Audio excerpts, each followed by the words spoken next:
Hello, my Teaserking family. How is everybody today? I know I made you money this week between Alabama and the Philadelphia Eagles over. I know those two locks won. I had an amazing weekend. 12-1 in pros, 3-0 yesterday. And I lost to Florida State, Georgia again, because Florida State, I hear, didn't even try. They were so upset they didn't make the playoff. They said, "What the fuck?" Which I didn't know. They weren't actually going to try. I blame their coach there. Anyway, hit 3 locks yesterday. Tennessee under, Alabama, and the Washington over. And I nailed the score of the Washington game. I think I said 35-31 or something like that. And it was 37-31. It was the same type of score they did against Oregon twice. And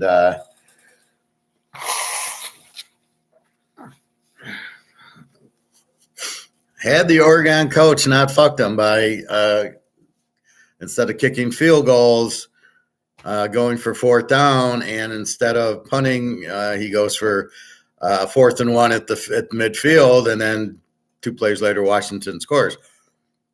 So had the coach just kick field goals and not done with this 4th down bullshit, Oregon would be playing Michigan tomorrow or next week.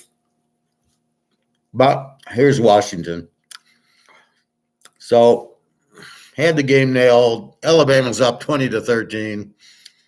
I can't believe Milrose fumbled the ball. Otherwise, they'd put it away.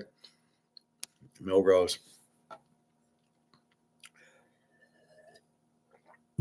Michigan. So I'm going to give you a thing about Jim Harbaugh with special teams. The worst special team coach I've ever seen in my life.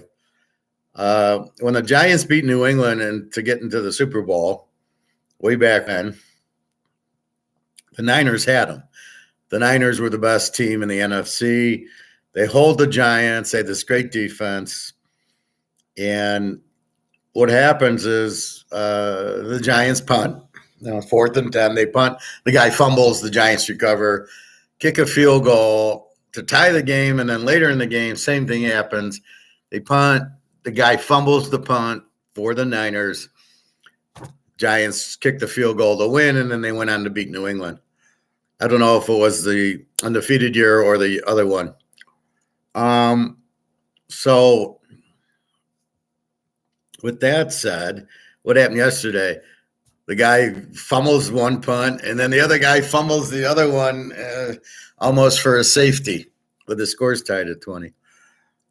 And what's ironic is Harbaugh's brother's this big special teams coach. Not a good head coach, but a good special teams coach. And they have good special teams. Okay. But yeah, Harbaugh doesn't – his special teams suck. They always suck. So it's just ironic there. I didn't understand. I don't have ESPN, and I couldn't get the game. And I'm thinking, why is this game not on ABC if it's ESPN? Show it on both. Why would you do that? Because it only hurts the product when you don't allow everybody to get it. Most people are getting off of cable and they're getting onto Roku or things like that, or the antenna. That's what I have. I have a good TV with Roku and an antenna. I'm not going to pay all that money for cable. It's not worth it. I don't need it. But I can't get ESPN on it because I have Spectrum. And they dropped ESPN or something like that. I don't know. I don't care. And so I can't see the game. I got to go to YouTube. And when the game's over, I watch the game. So I just see the highlights. But I can't believe Alabama beat Georgia. I really can't. And now I can't believe Alabama lost to I can't believe they beat Georgia and lost to Michigan. I can see it the other round. Georgia, it's a joke. It's not in this. Georgia would kill Michigan. Washington would give them trouble, but I think they'd beat Washington. Florida State, Oregon, maybe not Ohio State, but Missouri, one of those, Oklahoma. What a joke. What a joke. This is not a 10-team playoff. You've got 10 good teams and you got 4 that aren't even the best 4 in it. This is just absolutely a joke. Michigan wins. We had 7.5, and when it went to overtime, I'm praying, don't go for 2, don't go for 2, don't go for 2. Well, they wouldn't have unless it went 3 times. But they scored and Alabama scored, and then Alabama scored and they scored. Then you have to go for 2, and that's what I was worried about. I knew it was like a 0.5% chance of happening, and that I had a 99% chance that they weren't going to lose. They weren't going to lose by 8. Now, whoever bet on Michigan, that is 1.5 are the biggest idiots in the world. If Michigan doesn't miss their extra point, another special team blunder, they win 21-20. Nowhere was Michigan going to blow out Alabama. That was never a consideration. So very strange that anybody would bet money on. They made the wrong bet. They got lucky at this overtime, but they made the wrong bet. And again, the center for Alabama is rolling the ball back. What is that? I mean, seriously? What they couldn't hire a better center than the guy they hired? Nick Saban, you couldn't get a better. You couldn't steal one from the Cowboys or something. It was better than this guy. Anyway, so during the day, we hit the Iowa 35-0. That was my first lock. It was 36, under 42. It's Iowa. They don't score. They have a good defense. I was kind of surprised Tennessee got 35, but I'm sure at least one of them, if not 2, were pick sixes or fumbles or something where the offense went for it on 4th down and then they scored, something like that.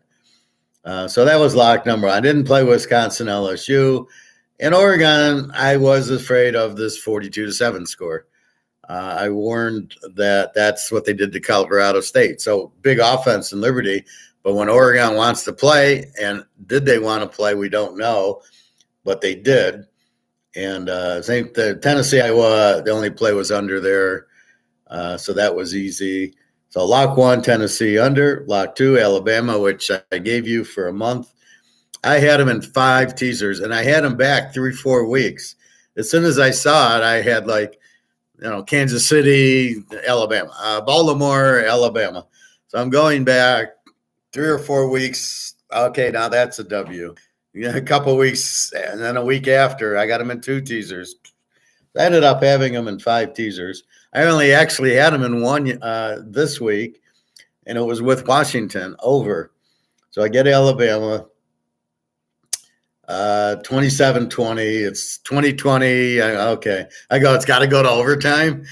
I didn't, I'm not watching the game. I can't get it. I wanted to watch it. But anyway, so I see 2020, then it's 27-20. Michigan wins. We got 7.5, and then it went to 8.5. And I teased it with Washington over based on the Oregon games, based on the Oklahoma Texas game. They're going to be it's going to be in the 30s, which is 60 something. And I'm at 56 over. That's a joke. And they got there easy, I think early 4th quarter. After a few field goals, it always does that to you. And I played this card. Hey, Alex, how are you today? I showed Alex this card.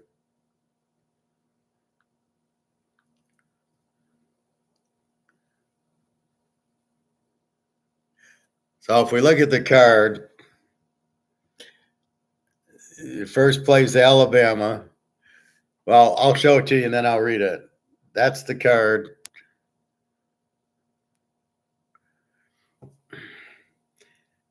This is a 11-team teaser, and I nail every fucking game, but so I hit Alabama at 9.5, Texas, Washington over 53.5, Iowa, Tennessee under 43, so 3-0 yesterday. Detroit, Dallas, I have Dallas, that's 4. Arizona, Philly over, I gave you that.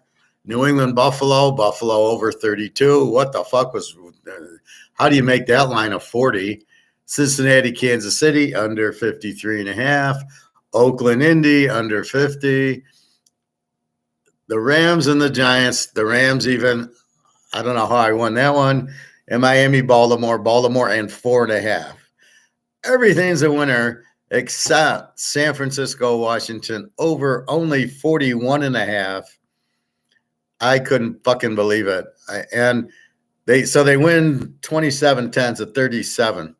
The initial reason I played it over was because Brissett was going to quarterback.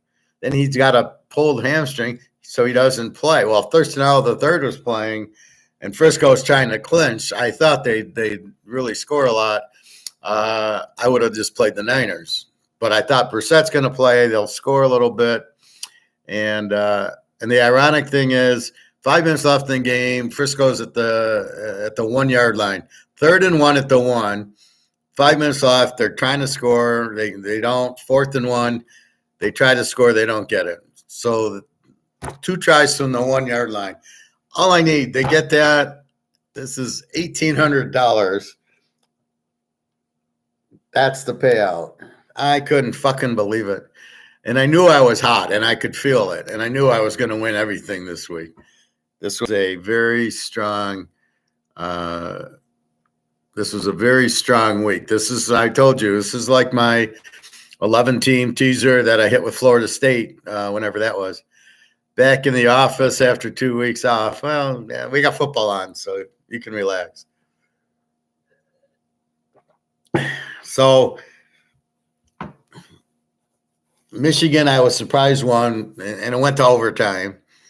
Texas, Washington, I'm not surprised that Washington won. As I said, they beat Oregon twice. Don't fuck around with that. Yeah, they looked against Washington State and Oregon State. They were close. And then they beat USC by 10, 52-42. And they beat Utah, I believe, or UCLA, one of those. I don't think they played Arizona, which they got lucky because Arizona is a really good team. And they end up undefeated. Apparently, this coach was at like one of those Division 2 or 3 teams. He was like 55-2 and won 3 national titles there. And I believe he was on the Michigan coaching staff. The name sounds familiar. Anyway, he'll know Michigan if he was. And the line next Monday night, I don't know why they're playing on a Monday night, Michigan 4.5, 55, maybe 55.5. First blush, when I break the game down, Michigan sacked Milrose 5 times in the first half. I don't think they're going to be able to sack Penix at all. They know how to get around that. I just don't see that. Alabama, Milrose is more of a running quarterback, like the LSU guy, Daniels. So they're not really ready, set up for him to be a pocket passer. Penix can run, and he's not easy to sack. And he's dead on. He'll pick them apart. It's hard to say because Michigan hasn't seen a quarterback all year. Ohio State's quarterback sucked. Penn State's quarterback was a freshman. And now Milrose, hardly like Penix. Penix and Milrose, this is like Mahomes against Lamar. You got a pocket passer who can gun it against a runner. And Milrose, he had a few passes, but basically he just tried to run. They were trying to run on Michigan, and they couldn't do it. That was their downfall. Washington will throw it all over the place on them. And again, Texas's defense was a 17. Michigan's, I'm not buying it's a 9 based on who they played. I'm going to buy it on Ohio State 30-24, yesterday 27-20. So I'm going to say they're a 22 defense because I only have 2 games really to look at. Penn State, Penn State got 17. So let's call them a 20 defense. Washington with the 24. Texas was a 17, and they at least played Oklahoma State, Kansas State. They actually play real teams, not like the Big Ten. So Michigan 4.5, 55. You don't know what their defense. And like I said, all you can do is take the Ohio State game. That quarterback isn't Penix. And then you take Milrose, but he's a running quarterback, not Penix. Michigan will run the ball down Washington's throat the entire game. I don't know about that. When you're down 20 points, you don't run the ball down their throat. Washington was playing Texas. Oregon, okay. Oregon runs the ball better than Michigan does. And I know what you're saying because you saw Texas run it and get yards against Washington. But at the end of the day, Washington will be prepared for that. And I don't think Michigan will run the ball down their throat. And I think Washington will pass the ball all over Michigan. This has got to be take the dog and go over. You're trying to tell me Michigan's offense is better than Oregon's, and I'm going to call you out of your mind. Oregon averaged 45 points a game, Michigan 37 against nobody, right? So I get Michigan can run the ball. I get it, but Washington is not going to just sit there and play a three-man line. They were trying to get to Ewers. They were throwing the ball because Washington had the lead, so they were letting them run the ball. Washington can stop the run. I think the one guy got hurt, but I don't know how serious, one of the linebackers. And then Washington's running back got hurt at the end there, who's a pretty good running back, but he'll play. But I disagree with that comment because I think they'll try to run it, but I don't think they'll be able to. You don't beat Oregon twice and you're worried about Michigan running the ball. Okay, they played Cal, who could run the ball. Let's look at that score. Let's look at the Cal score. All right, so you think Washington can't stop the run. So let's look at them against running teams. Boise runs the ball pretty well. They beat them 56-19. Cal, they beat 59-32. Arizona, they did beat Arizona, 31-24. Oregon, 36-33. USC don't run. Utah runs 35-28. Oregon State has that really good runner, 22-20. And Oregon again, 34-31. And then Texas, 37-31. So the one thing that's missing is, by the way, let's take the Arizona game, 31-24.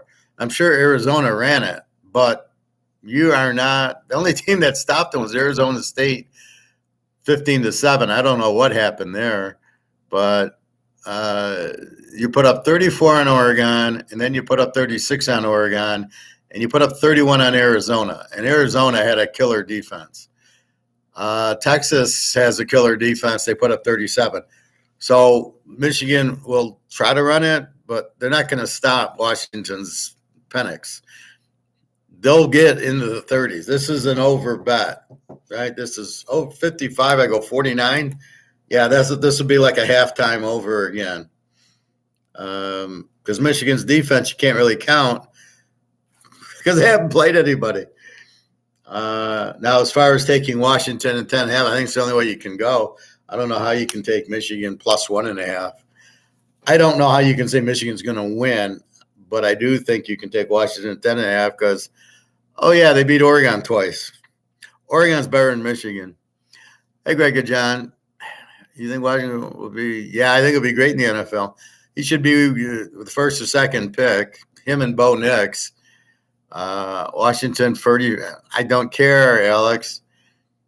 They played USC and they played Stanford and they played Cal. I bet you Ott ran for 200 yards in the game. Let's see, Cal. Ott 14 carries for 40 yards. Ott's an All-American. Probably had 1,500 yards. So Cal didn't run on him. Let's see. Let's go to who's a running team. Let's look at the Arizona game.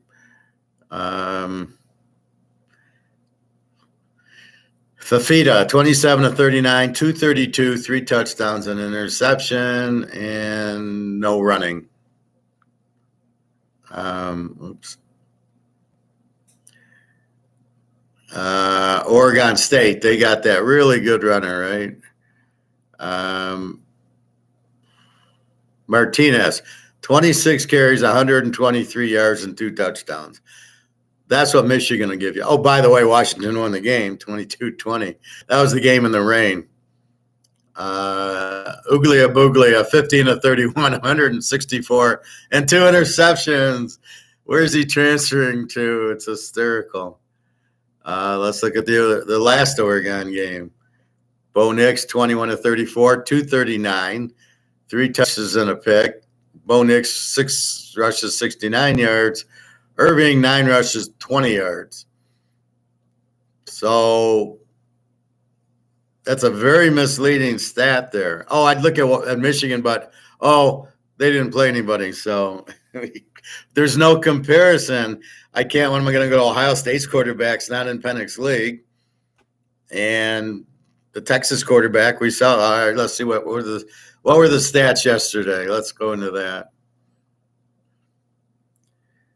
The college football playoff championship game is set. Oh, shut the fuck up. All right, so Ewers, 24-43, 318 yards and 1 touch. Vita Blue, 9 carries, 59 yards. Ewers, 8 for 54. Baxter, 9 for 64. Their best runner was out, but Blue's a pretty good one. So they ran for 200 yards there. Vita Blue, 4 catches, 45 yards. Baxter, Sanders, 6 catches, 75 yards. Okay, so they got some yards. Ewers, okay, so let's look at Washington. Penix, 29-38, 430 yards and 2 touchdowns against Texas. All right, then we got rushing. D. Johnson, 21-49. Penix, 3 for 31, and that's it. So they don't need a running attack. They got enough with this Dennis Johnson, who got 2 touchdowns yesterday, and then he went to play for the Celtics. So I mean, all right, let's look at Michigan against Alabama. The only game we can even try to get close to analyzing. Alabama, Milrose, 16-23 for 116 yards. Okay, so what are they facing? No touchdowns, no picks. Milrose ran 21 for 63. McClellan, 14 for 87. Okay, so is that good, bad, or ugly? I don't know. All it is Milrose is not Penix. He's a freshman, not a senior, and the coach on Washington is a very clever mind. McCarthy, 17-27, 221 yards and 3 touchdowns. Yeah, but it's Alabama.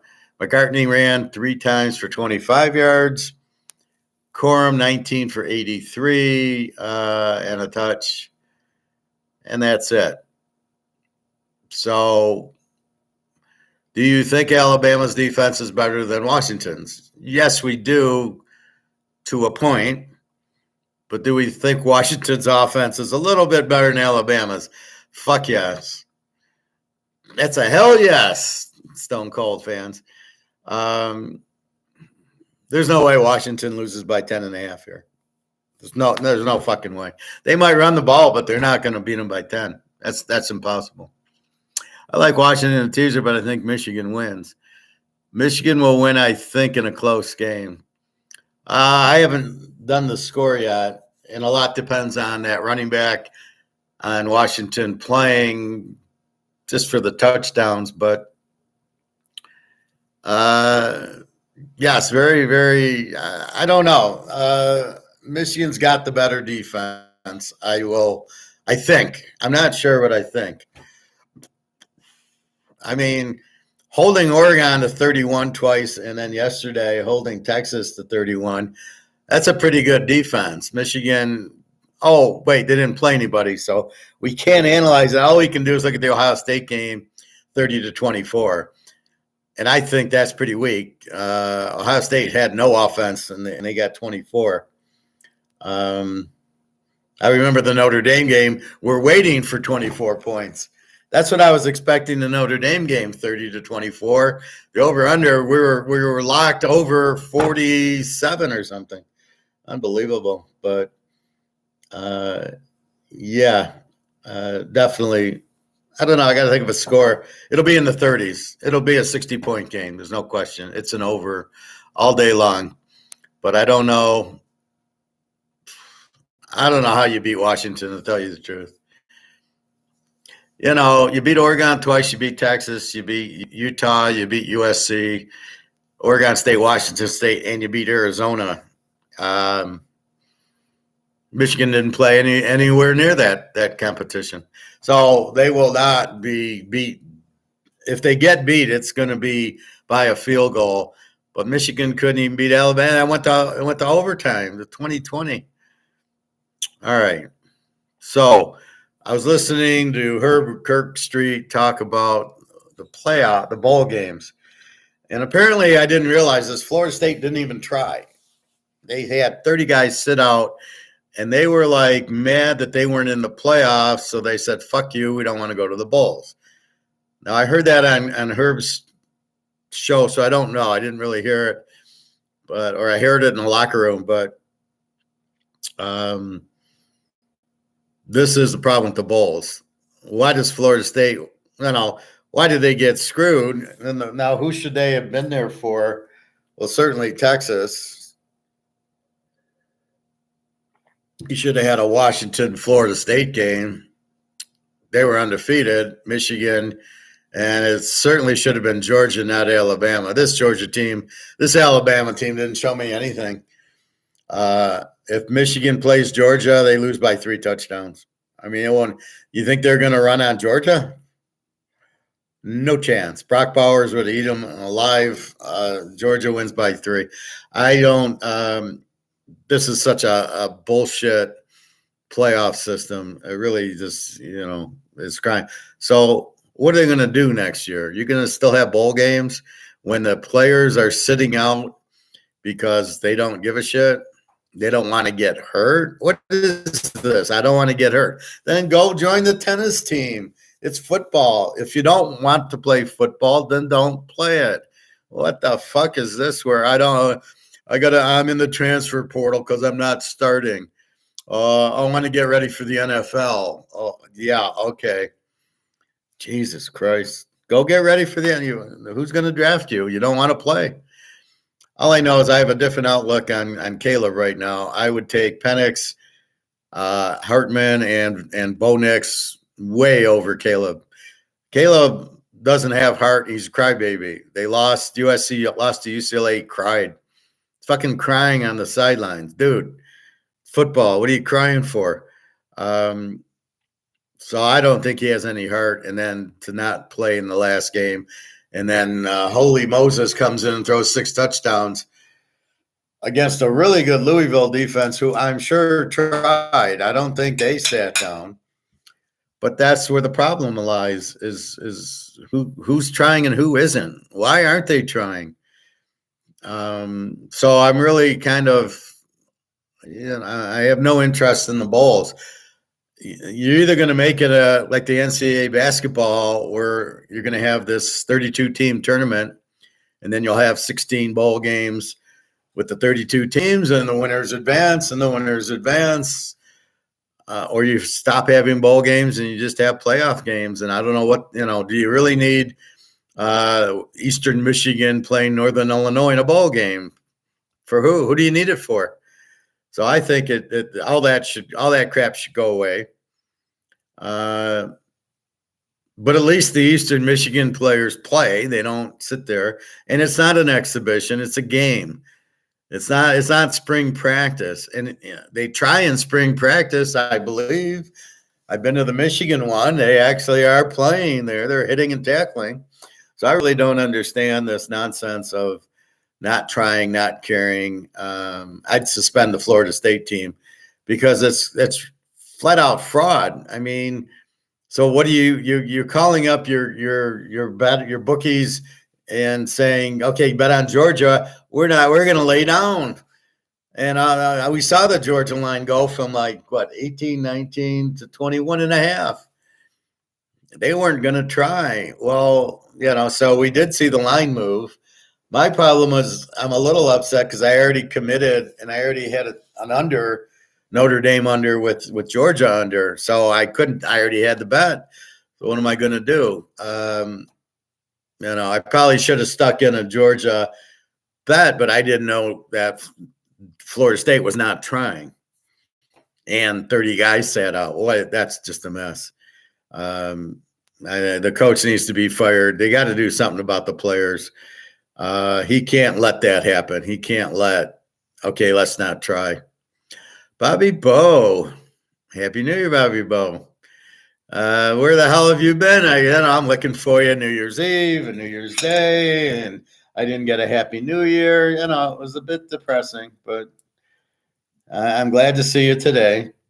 You missed so much. So I went 12-1 in the pros, and I think 9-0 on my locks, 3-0 on my locks yesterday. And Alabama comes through for us.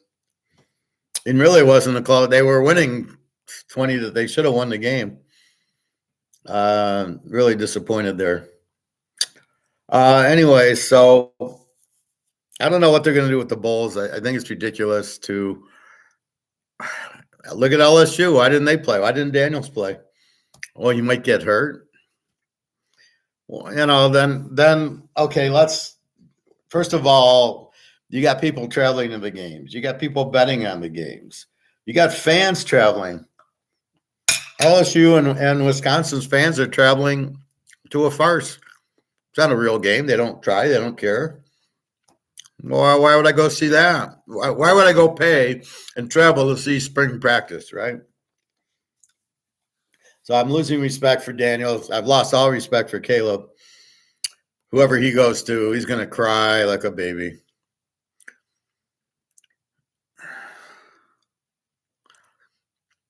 I lost Bama money line. Yeah, you got fucked there because it should have. Melrose fumbles the ball. With about 10 minutes left, they're driving, and they would have put it away there, unfortunately. But yeah, it was a little. The center couldn't hike the ball to Melrose. I don't know what the fuck was going on. And he got sacked 5 times. So I'm thinking about that, Alex. Right. So what I think about is are they going to be able to sack Penix 5 times like they sacked Melrose? I don't think so. And then they got him. So they sacked him 7 times. I don't see how they're going to sack Penix 7 times. It ain't going to happen. I do not believe Oregon sacked him. And I don't know if Texas did or not. Maybe once, but he had all day to throw to wide open receivers. Michigan's weakness is their secondary. Well, no, that's the Lions' weakness, but basically he's going to get the ball out. He ain't going to get sacked 5 times.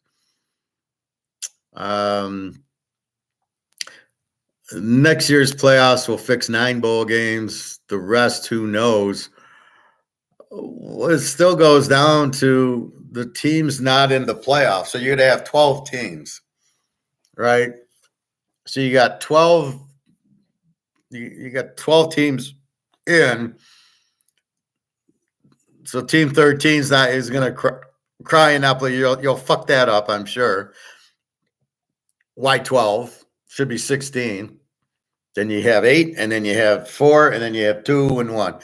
It should be 16 because you should have had at least 10 in there. The Georgia-Florida State game, Oregon and Ohio State should have been another game.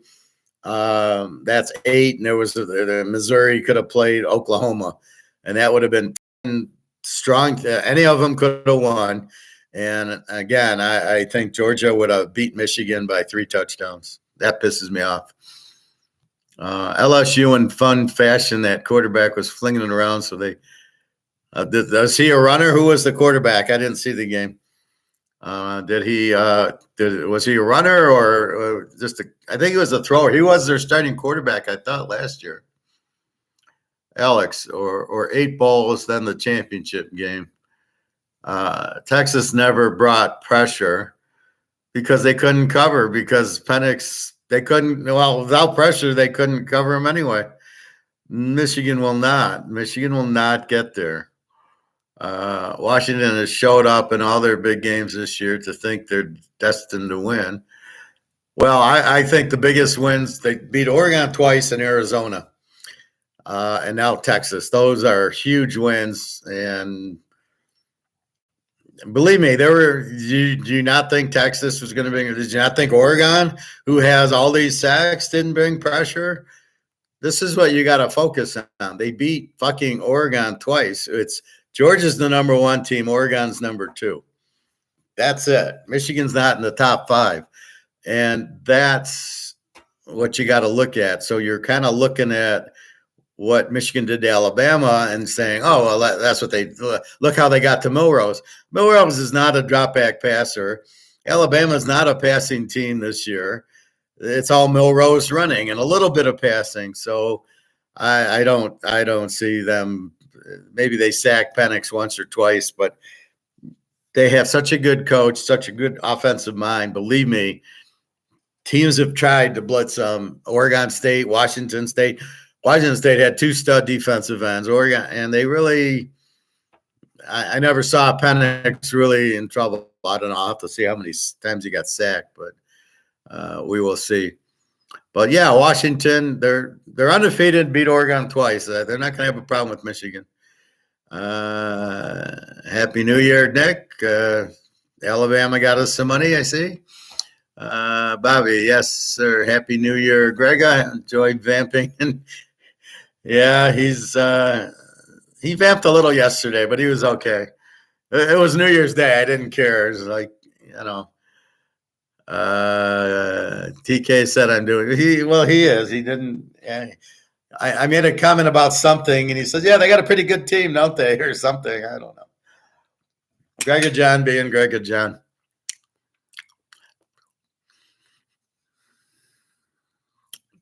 You don't make a living betting against Alabama. That's my saying. But when you get him as the dog, and you got Nick Saban as the dog, enough said. And Michigan, they're not that good. Again, their best game was Ohio State. And now as we match them up against Washington, they haven't seen a quarterback like Penix all year. So it's easy to blitz. Okay, so to your question, Alex, it's easy to put pressure on Milrose. He can't throw the ball. The receiver is not a sophisticated NFL offense. It would have been interesting to see him against Tag or to see him against Mac Jones when he was on the Alabama. That's when they had the pro offenses. But this year with Milrose, that was their problem. He's not a quarterback. He runs a lot, right? So Michigan could attack, but they can't attack Penix. Penix is too clever for that. Oregon's got what? Oregon's got a 17 defense. They put up 36-37 on them twice. Texas with the 17 defense, and they just put up 37 on them. I'm not even giving Michigan credit for a 10. I'm giving them credit for a 20. The Ohio State game, the Penn State game, and now this game, and they've averaged giving up 20 points a game. That's Michigan's defense. Yeah, so it's easy against Northwestern and Nebraska and and Rutgers to attack the quarterback. But this is their first, so you can believe this. They played 13 games, and now they played Alabama, and they haven't played a quarterback yet. This is the first quarterback who's a quarterback that they're going to see. So this will be interesting. But I know what you're saying. Bama as a dog felt great. Didn't think Michigan would win outright, though. Well, they got lucky. They scored at the end. Milrose fumbled. Otherwise, Milrose, if he doesn't fumble, they keep going, run the clock, kick a field goal, and put the game away. But that was the problem in the Georgia game. Georgia's quarterback fumbled, and they missed a field goal. Otherwise, Georgia's here, winning by 3 touchdowns. God, I wish they would have made Georgia the dog against Michigan. I'd have bet every ounce of gold I have.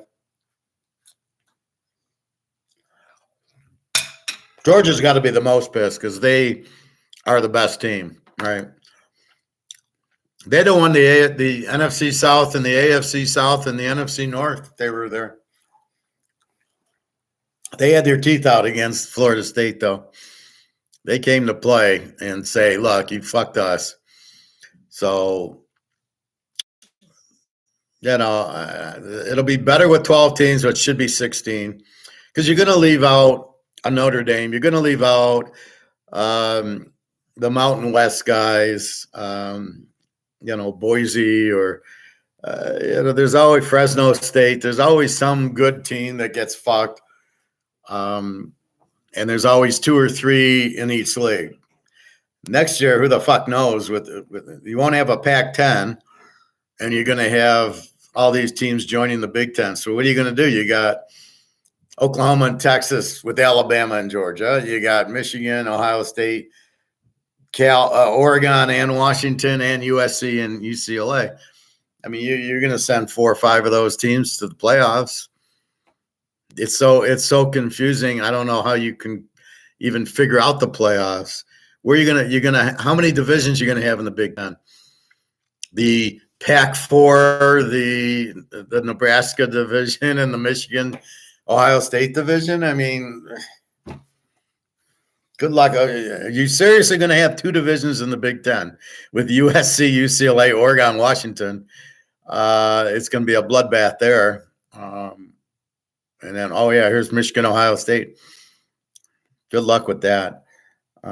Anyway, so Caleb's off my draft board. He's a crybaby. No room for crybabies. He cried after the UCLA game. I mean, give me a fucking break. I'd rather have Prime Jr. At least he doesn't cry when they lose 40-6 to Oregon. Bo Nix, absolutely. I'd take him, and I'd take Penix in a minute. Penix and Daniels, I think, are the top. I think those 3 are all top. What is this Drake May from North Carolina talk? What the fuck? What did this guy do? He didn't even have – when I go through the quarterbacks, and I pull the quarterbacks, and I go through it, he's not even in the top 25. Some have like 40 touchdowns and 3 picks, and he's got like 20 touchdowns and like 10 picks, and I'm like, what? Did they beat Clemson? No. Did they beat Duke? I don't know. What makes you think he's any good? Oh, because he can run a little bit, and he went to the Peyton Manning camp. I'm so sick of the Peyton Manning bullshit. So I don't know Drake May. Drake May ain't going to be any better than Steve Young is at Carolina. And apparently the Bears get Carolina's pick because they switched it. So Carolina got the first pick this year, and then the Bears got their first pick this year coming up. And since Carolina's the worst team, really taking advantage of the first pick, the Bears did good. They got DJ Moore, and now they pick up. Now the question is, do you keep Fields or do you go to and get Penix or Bo Hartman, Penix or Bo Nix? Who would you rather have? I mean, it's not even close. I think I can get Penix or I can get Hartman. I'm taking them over Fields, although they are playing well. But we'll go through the NFL in a minute. I'm having fun. Gregory, Alex, Texas Colts will be a good game Saturday night. That's a Saturday night game. Yeah, although that's a regular playoff game. I think the dog is probably the play there. I still can't figure out. I think Indy's an over team, and Houston. What do I got Houston as? I got Houston as an even team. They both have 22 defenses with my new last 6 defense. So, yeah, it's probably a tease the dog game. Greg John, I didn't get how 31 players could sit out for Florida State. Well, exactly, they're quitters. That's the point I'm making. If you don't want to get hurt, now they felt jilted that it's like getting stood up, right? You're with this attractive girl and you meet her for dinner and she doesn't show up. And you're like, fuck you. And she calls you, fuck you, you didn't show up. And that's what they felt like. They felt like they got screwed. They weren't in the playoffs and they said, fuck you. And that's exactly what they did. I don't blame them, but I don't know that you can, because you're hurting your fan, you're hurting your parents, you're hurting the fans, you're hurting the university, and you are on scholarship that you agreed to play for the team. And if I was the coach, I might take their scholarships away. That's ridiculous. Someone needs to tell Caleb there's no crying in football. Damn right, Bobby Bo. Yeah, Drake May's a joke. I don't see where he's. I wouldn't take him in the first round. Drake May Super Bowl was beating South Carolina week 1. Yeah, he's junk. I'm starting to like Stroud. He's doing. Yeah, I'm keeping an eye on him. I don't love him. A lot of what he does is like high school, run around and I'll throw it to you. They're not really doing plays. If you notice, he scrambles to the right every time. And he waits for a receiver to drag across and kind of get open, and he throws it to him. I don't think that's really the plays. So I don't think he knows the plays. I think he just runs around and scrambles. But, I don't know. I don't think he's I think he's okay from Ohio State. Fields is starting to look a little bit better, but he just throws to DJ Moore all the time. But they just want to scramble. Fields runs for a lot of touchdowns. It was the greatest over I had. I mean, it was over 31. And at halftime, it was 24-7, the Bears. I loved it. And the other one was the Buffalo over 34, and it was 34 at half. It was like 21-14. And I'm over 34 at halftime. How was the Buffalo over 40? Now, I got the opening kickoff return for a touchdown. That didn't hurt, but we will see. Bobby Bo, Joe Flacco looks like Joe I wouldn't go that far. But he doesn't look like Joe Flacco. Hard to believe nobody signed him, and then he goes to Cleveland, and he's better than Deshaun Watson.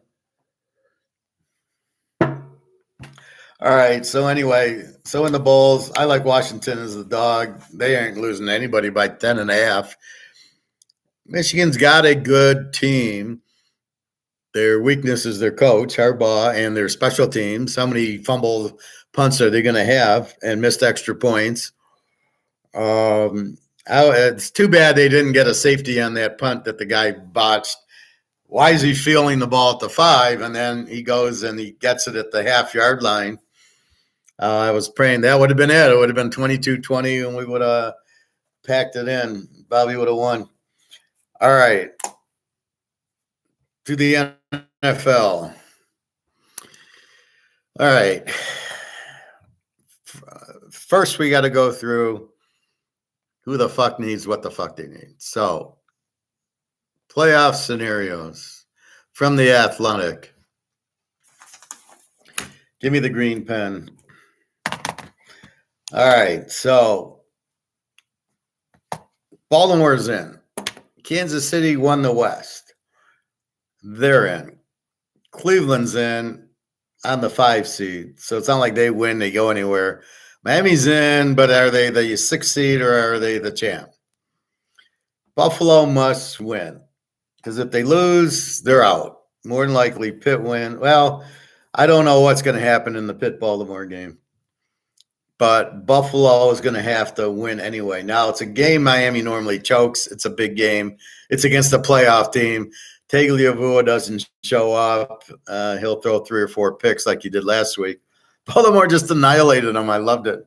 But I don't know. There's a little bit of injuries right now. Tagliabue and Waddle and the running back are all questionable, as is Josh Allen.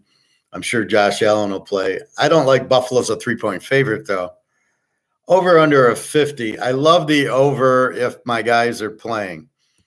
So if Tagliavoa, if I got Waddle and I got Tyreek Hill, and I don't even know if I need him. Miami's got a 25 defense. Buffalo's going to score all over. But I don't like Buffalo as a 3-point favorite. I would prefer Buffalo being the dog in this game. But Miami, I hate their coach. He's so stupid. I just think it's an over game. They both need it.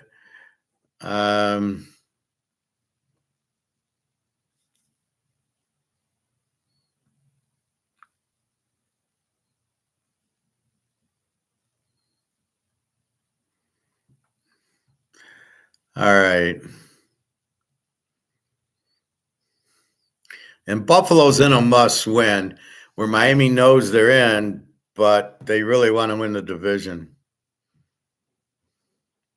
Houston at Indy. Houston clinches the AFC South if they win and the Jaguars lose. So the Jaguars are really in control here.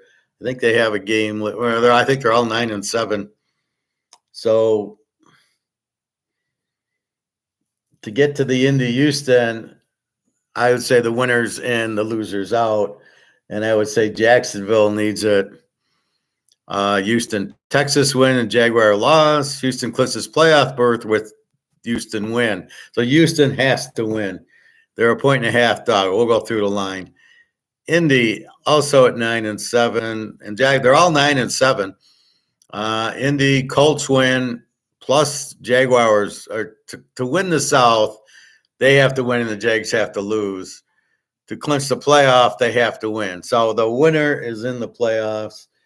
Jacksonville wins the division. Well, we'll see. They clinch the South with a win. They clinch a playoff berth with a Jacksonville tie. Steelers lose, or Steelers lose, Broncos lose, Texans don't end in a tie. Well, to me, it's Jacksonville has to win their division. So that's it. Miami, we know they have to win the division. They're already in the playoffs. Pittsburgh clinches a playoff berth with a Steeler win and a Bills loss, a Steeler win and a Jaguar loss. The Steeler win. Well, this is stupid. Houston, Indy plays to a tie. They have overtime now, folks. Steelers tie. Well, that can't happen. Jaguars lose. Broncos win. And Texas Colts doesn't end in a tie.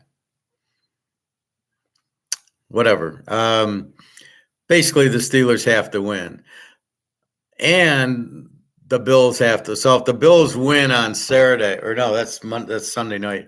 So the Steelers will play, and they have to win. Problem is Baltimore playing? And right now, when I go into my little thing, when I look at the thing, it still shows that Lamar is playing.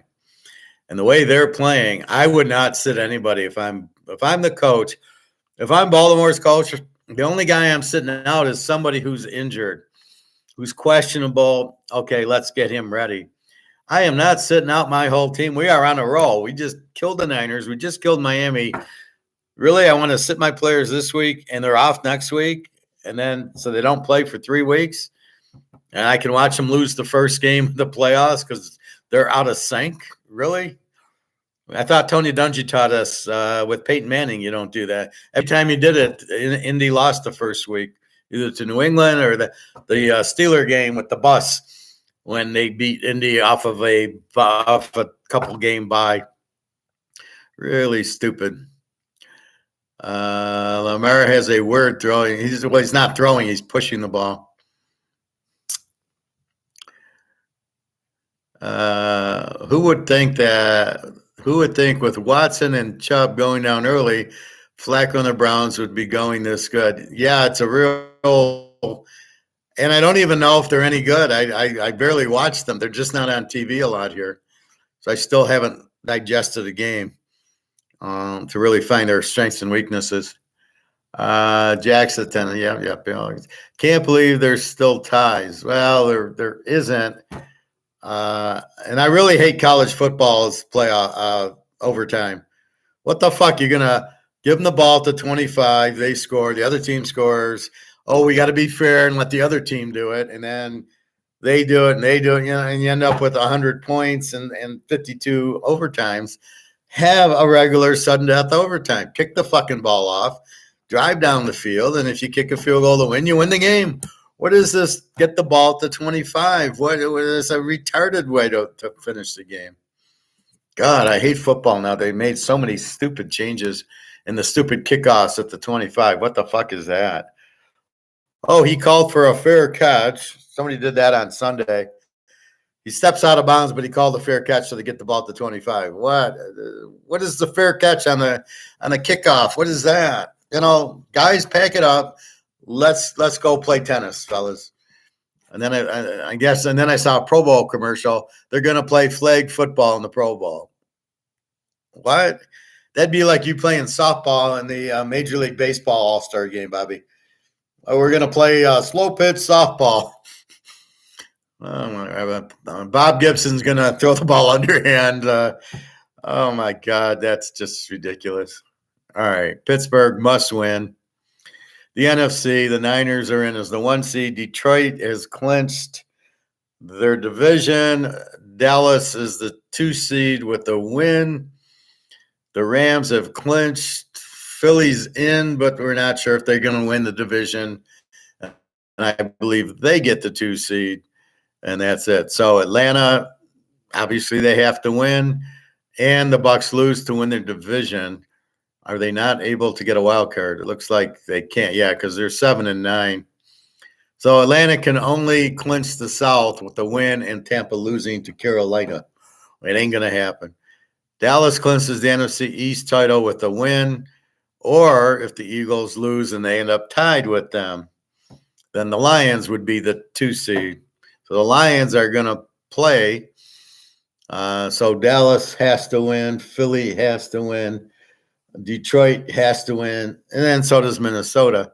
Green Bay versus Chicago. Green Bay clinches playoff berth if the Packers win. Or, fuck the ties. Vikings lost, Seahawks lost, Buccaneers lost. Vikings lost, Seahawks lost, Saints lost. So if every other team loses, they can lose and get in. So basically the Packers need to win. I like the Bears in the game, actually. I like the Bears. I'm not a Love fan. So the Packers must win. The Vikings, and this game is Sunday at 1. Minnesota clinches the playoff berth. Vikings win, plus Packers loss, plus Seahawks loss, plus Bucks loss. Vikings win, Packers loss, Seahawks loss, Saints loss. So the Vikings are not... There's a big difference between I'm winning and I'm in, and I win and I need 8 teams to lose. So, and I think they're starting Jared Hall. I'm not sure. So I like the Lions in this game. They're going for the 2 seed, and if we win and 7 teams lose, we get in. So I think Detroit. I think they're pretty mad about that call. I don't get why everybody's so mad about the call. The left tackle who made the catch was ineligible because he didn't report, and the wide receiver made him ineligible anyway. And I think that's what the ref said. He was ineligible because he was covered up, not because the report or didn't report the number. It's he was covered up, and irregardless. After that, you just should have kicked the extra point. Funny how Michigan kicked the extra point yesterday to tie it at 2020. So I don't really get that Detroit's coach would then, we're at the 7, let's go for 2. And too many refs, stupid calls, too many of those offsides. And now it's offensive holding on every play. Like, enough, guys. If it happens to be in the hole where the guy's running, okay. Otherwise, fuck this offensive holding every fucking thing, because you're really fucking up the betting when you do that. Now it's 1st and 20, and I'll never get the first down, and I can't run the clock. People are bitching about Washington. The player got hurt, and they're like bitching, like, oh, they could have ran the clock. I was like, the guy got hurt. What are you talking about? Anyway, Bobby Bo, you play South. See, now you're vampiring, Greg and John.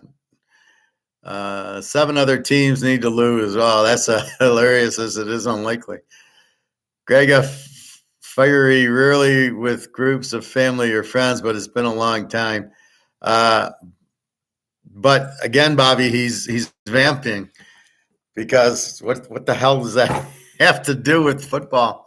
I use it as an example of the flag football that we're going to see in the Pro Bowl. All right, so Minnesota must win. New Orleans clinches the South if the Saints win and the Bucks lose. So the New Orleans-Atlanta game is a must-win. That is a playoff game. That's just considered a playoff. They both have to win. They'll both play. The Saints they can clinch a playoff if Tampa wins. If they win and Seahawks lose, plus the Packers lose. So they're gotta go for the division and then hope Tampa loses to Carolina. Yeah, he didn't last very long without vamping. Yeah. Stick to the topic, Greg and John. I can say softball. I can't. You can't say it. It's not a discussion point. It's to make fun of the flag football. Philadelphia clinches the NFC East with they win and the Cowboys lose, and that's it. So they're already in. So they either win the division, but if they lose and Detroit wins, Detroit gets the 2 seed. And I don't see Philly losing to maybe they lose to the Giants. I don't see Dallas losing to Washington. So I'm not sure what Philly does, because Dallas will be up 35-0. Although Dallas is so weak, I think you just play all the Philly games over. Seattle at Arizona. Seattle clinches a playoff berth with Seattle wins and Packers lose. And that's it. So if Seattle, South Carolina. So if Seattle wins, so they have to win and the Packers have to lose. Seattle's got Arizona, and the Packers got the Bears. Well, the Packers have to win anyway. So they're fourth. So they're all at 4:30 on Sunday. So Seattle must win, but hope Green Bay loses. And I think Green Bay is going to lose. Then Atlanta, New Orleans is really playing for that. And then if Tampa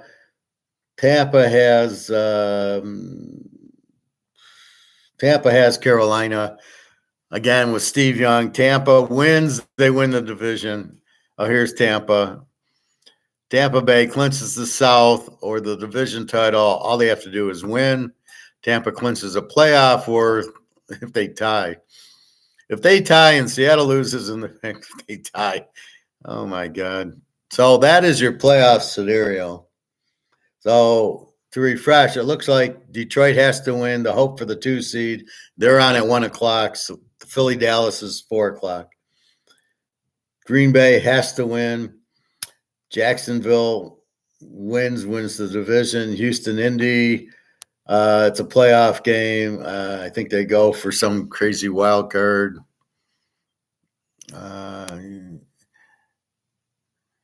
Indy clinches a playoff berth with the Colts win, and Houston clinches a playoff berth with so the winner gets the wild card.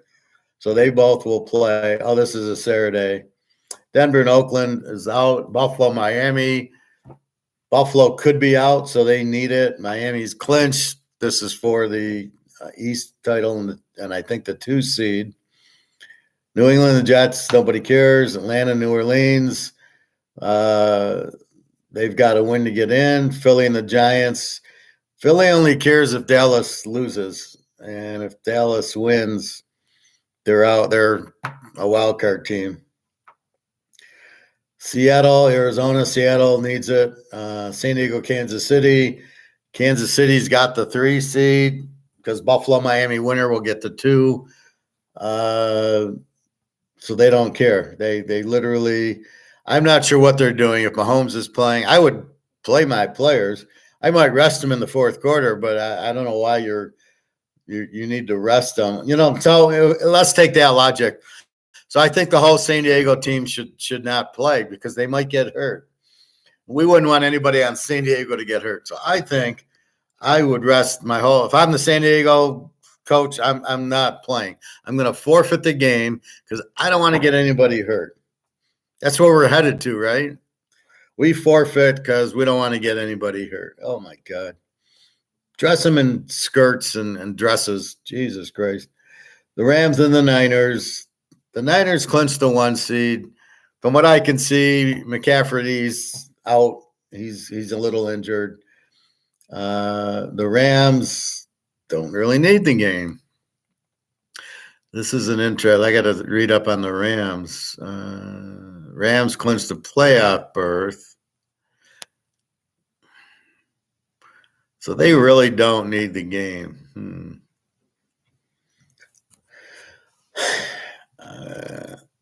I thought it depended on if they want to be. I guess Philly's got 11 wins. So Philly's going to be the 5 seed. They're the 6th. And then the 7th goes to Atlanta, New Orleans, Green Bay. So I think Green Bay might move ahead of LA because I think Green Bay beat them. And then LA would be the 7th seed, and they get Philly. No, they get with the 2 seeds, Detroit, they would get LA or Green Bay. And I don't think they're going to beat either of those teams. The 3 seed would then go to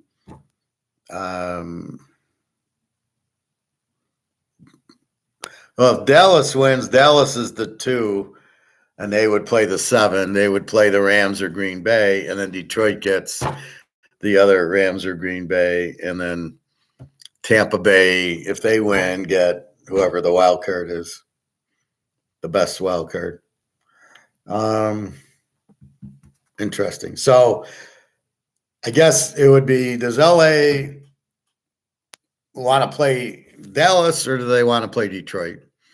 And if I'm LA, I want to play Detroit. I don't want to play Micah Parsons, although I do want to play Prescott. So, yeah, maybe I want Dallas and Prescott and the idiots. And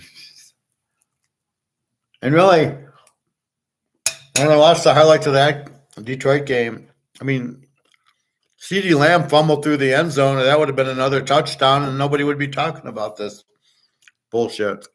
But, I mean, it's 3 days later, and these Detroit idiots are still talking about it. All right, let's go through the starting lineups as we know it on RotoWire. Pitt, Baltimore, Mason Rudolph against Lamar. They've got Lamar starting and Edwards and Flowers and everybody. They're not, as of now, resting them. I don't know if that is. Maybe they don't want Pitt in the playoffs, so they're going to Pitt. Maybe they're so hot right now they don't want to sit down. It's sort of like playing poker. You get pocket aces, you get pocket kings. You're gonna not play the next hand. All these sorry ass 8-8 teams would do for made their life so much easier by just winning a few easy games that they should have instead of having to hope for all these other teams to lose and tie, etc. Another bad loss. Philly losing to Arizona, who has nothing to play for. Well, basically they have no defense. You have Matt Patricia as your defensive coordinator. What the fuck? This is why I locked Philly over, because I don't trust them laying 10 to anybody. I was happy that Kyler Murray was playing. I said, oh, we'll get the over. And we got the over by a ton. And that's how you got to look at it. Philly is a great over team. They score, and they couldn't stop a high school team. They're about like USC. Just think of Philly as USC. Don't be crying for USC to lose, because you know they have no defense. You don't win without a defense. So curious to see if Baltimore plays. If Baltimore plays, you're going to give me 3.5 with Baltimore at home. Yeah, that's another 10. That's a 10 gold unit bet if I on Baltimore if they play, because they'll pound, and it's a great over. The line's 36.5. If you, now I don't know who their backup quarterback is. Oh, it's Huntley. I might go there too. I mean, 36.5 is a 30-point game. Holy fuck, that's nothing, especially if Baltimore's not trying. Pitt'll get there. Houston, Indy, CJ Stroud against Minshew. Taylor's right now playing. Both are 9-7. Tampa Bay, Carolina. Tampa needs it. But Mayfield's questionable. It's like last week. Fucking Lawrence didn't play against Carolina, and they still beat him 26-0. And Bryce Young threw for 130 yards in the game. I loved it. Mayfield is questionable. I would prefer Trask anyway. He's better than Mayfield, but you don't play him. So this would be perfect. He'd have to come in, and he'd clean the deck with Carolina. He'd put up 30 points. Cleveland, Cincy, Flacco's playing. They don't need it. Amari Cooper's questionable, so I doubt he's going to play. Browning, I don't know what Chase is doing out there. I couldn't believe he played last week with the hurt shoulder. And so this week, Cleveland, Cincy, I don't know, what do you do with this game? But I got Flacco against Browning, and I got Mixon and Chase out there. What the fuck? Minnesota, well, I guess he's not in the playoffs, so that's a team. That's a joke. Unfortunately, with Joe Burrow, if Joe Burrow would, this would be the year he could easily be the 1 seed with all that talent they got. Minnesota, Detroit, they're going with Jaron Hall again. Seriously, over the other guy? That makes no sense. Goff, the Lions will play. They're only laying 3-46. This is an easy over. Unless it's Jared Hall, then it's an easy Lion plus the 3. The NYJETS is against New England. Zappy against Zach Wilson's questionable. I would prefer the Simeon looked better. But here comes Zappy, now New England scoring. How about that? 21 last. Wow, 14. 7 came on a kickoff return. Atlanta, New Orleans. Heineken against Carr. Kamara's questionable for New Orleans. Olavi is okie dokie. I'm sure Kamara will play. It's a playoff game. Jacksonville, Tennessee. Lawrence against Levis are both questionable. It's all the biggest part of the season, and Lawrence is faking injuries. So he won't choke, which is what he would do. Will Levis, why don't they just use Tannehill? What's the point of playing Levis? To see that he can't play? Jacksonville must win, but I don't know. Maybe with Lawrence, they're only laying 4. I mean, do you get them even? I don't know. I can see Tennessee winning. Seattle, Arizona. This would be a great over. Geno Smith against Kyler Murray. Perfect. Kenneth Walker's questionable for Seattle. Over under 47. Over 41 here seems awfully low with 2 teams with no defense. Seattle's a 28 defense and Arizona's a 27. And Seattle against Pittsburgh last week was what was it? 30-23. They played a 53 with Pittsburgh.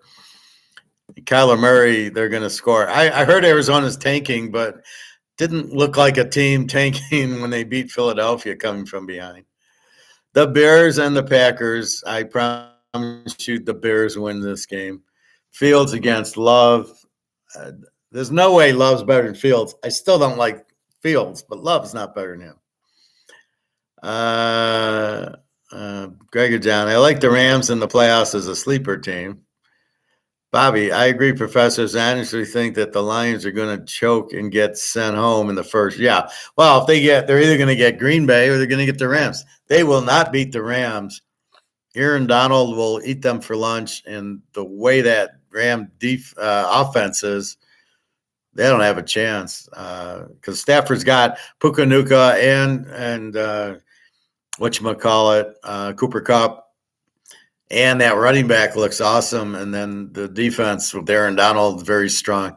The Giants, it was a fluky game. They get a 88-yard punt return where the guy gets nailed and knocked backwards 5 yards, but he didn't go down. And so all the Ram players stopped because they thought they had him, and then he went for a punt return and an 80-yard pass. Otherwise, they didn't do shit, and they lose by a point. And on the 2-point conversion, I should have lost. Barkley's running 3 yards ahead of Taylor. All he's got to do is and he's wide open. He's going to score. And he throws it behind him, and it falls incomplete, and the Rams win. I loved it. I was so worried about that game. I couldn't, and the Rams are scoring, and they can't. The Giants are getting all these fluke touchdowns. Heineken, yep. He's the quarterback. Bobby, you got any gold lately? There goes Gregor John vamping again. I got silver at the moment. Bobby's scared to buy gold. He doesn't trust the gold standard. He trusts the silver standard.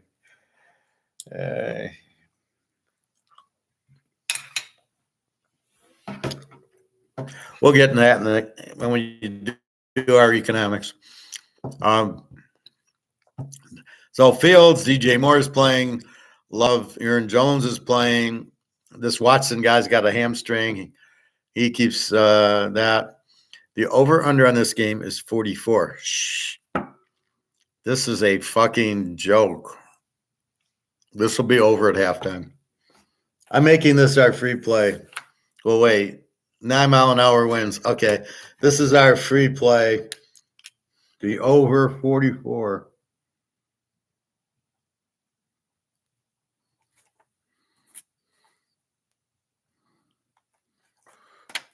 Over 44 in a beer game is like a joke, especially against the Packers, who score a lot. So that is just too tempting. Seriously, I get a bear game over 40. 38 is all I need against the Packer team who. Let's see. The Bears actually have an 18 defense, Green Bay at 24. The Bears are going to win this game, I feel, because Jordan Love, they're saying how good he is. And, and I'm like, they're playing the Vikings with this Hall guy, and they're trying to build up how good Jordan Love is. And like, well, look at Favre sat 3 years and Aaron Rodgers sat 3 years. I'm like, you're comparing this idiot with Favre and Aaron Rodgers? Are you fucking – the only comparison is they both sat out 3 years. That's it. Well, there's an interesting money line. Green Bay's minus 170. You can get a good money line with the Bears. Denver and Oakland. Stidham against O'Connell. Over under at 38. It's Oakland. Oh, this is such a under. I see Oakland, I go under. I see Kansas City, I go under. I see the Bears, I go over. This is like no brain football betting. Jacobs is out for the year, and Sutton, Denver's all in disarray. You let Russell Wilson go. KC and San Diego. Now here we got Mahomes listed. And Pacheco, so it looks like Mahomes is playing. I don't think they rest Mahomes usually in these games. Against Stick, Eckler, Keenan Allen's questionable. In a dome, over under a 36. Wow. There's two more unders for you. And Philly and the Giants. This is oh my God, this is a 41. 36 and 14-mile-an-hour winds. You've got Jalen Hurts against Tyrod Taylor. Tyrod Taylor runs around enough to make you nervous. Barkley's playing. Well, why doesn't Barkley sit out? He might get hurt. He should get ready for the college draft. Why is Barkley playing? What is he playing for? They've won 5 games. Why is he playing? Because he's a pro and you're paying him. Just like these college losers who sit out the bowl. Like, no, that's part of the schedule. We've signed a contract and I'm going to pay for your school. You're going to play. This is a game you got to play for. It's no exhibition game. What the fuck is that? So Hurts, Swift, Brown, Devontae Smith, no loss is questionable. Even Julio Jones is going to play. So this is tricky because it's Dallas must lose. And Dallas ain't losing to Washington. The Rams and the Niners, Stafford against Purdy. This K. Williams is playing Cooper Kupp, Puka Nacua, and David Robinson. And Purdy, Eli Mitchell's playing for McCaffrey, which makes sense. Samuel and Ayuk, Debo are playing, and Kittle. So I don't know. It looks like right now everybody's playing. I don't know what to do with it. The Rams don't really need it. They're in the playoffs. Interesting. Do we go over? The Rams are at 22 and the Niners are at 20. Yeah, I think we probably go over here if these guys are really playing. Dallas, Washington, Dak Prescott, the 3 interception a game guy, threw the big interception to keep the Lions close. The pass to CD Lamb, fumbled through the end zone. That was great. He threw for a lot of yards, which is what you do against Detroit. You throw the ball. So, again, Detroit's defense gives up another 350 to a quarterback.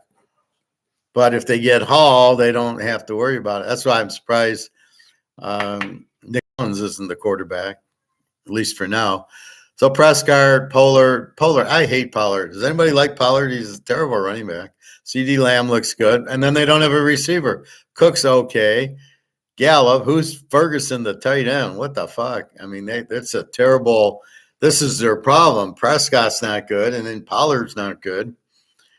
Although you got Washington with Thurston Howell III, Brooks Robinson, and, the receivers are okay. Logan. So Dallas here is what, 13, 14, and 46. This is probably Dallas. They have to win. They get the 2 seed and they win a division. I think they'll kill Washington. Washington's a Z team, 34 defense. I'm not going to fuck with the over-under like I did last week with the Niners. So, yeah, I think Dallas quietly lay the 8. And last but not least, the playoff game, Buffalo, Miami. Buffalo must win or they will probably be out. Maybe not. If Baltimore actually plays, they will beat Pittsburgh. This will be interesting to see what Baltimore does. Josh Allen against Tagliavua are both questionable. Mozart questionable. Waddle questionable. Buffalo, the rest are okay. So, Josh Allen, I'll bet anything he plays. There's no question. Tagliavua has a hurt thumb and then hurt his shoulder, but he's got to play. You just lost by 50 points to Baltimore, and now you got Buffalo for your division. If he doesn't play now, I would just say go work at Walmart because you're not a football player. Mozart, the other guy, was okay. Waddle, the backup, was okay. So let's look at the defense. Where are they? Buffalo. Buffalo's got a 20 defense. They're an 18. Miami's an over with 25. I wish Buffalo was the dog. They're such a better team.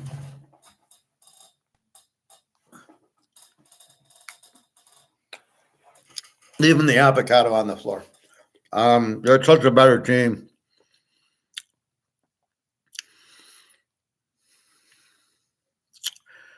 Where are you at?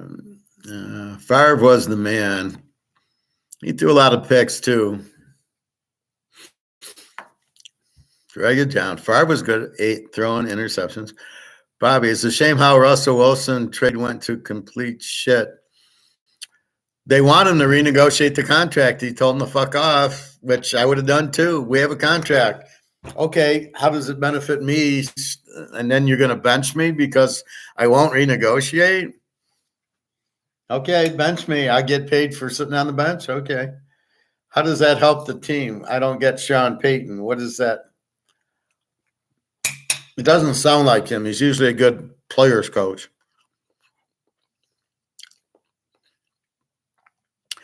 San Diego is a big disappointment with all that talent. I've heard that before, Greg John. Julio Jones had 2 touchdowns this week. Okay, Greg John. Where are we going with this, Greg John?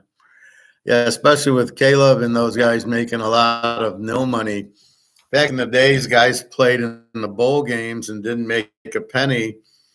Complete BS. Bobby Bo, they got the dollars, but it's worth nothing if they don't have the gold. All right, finally something worth saying, Greg John.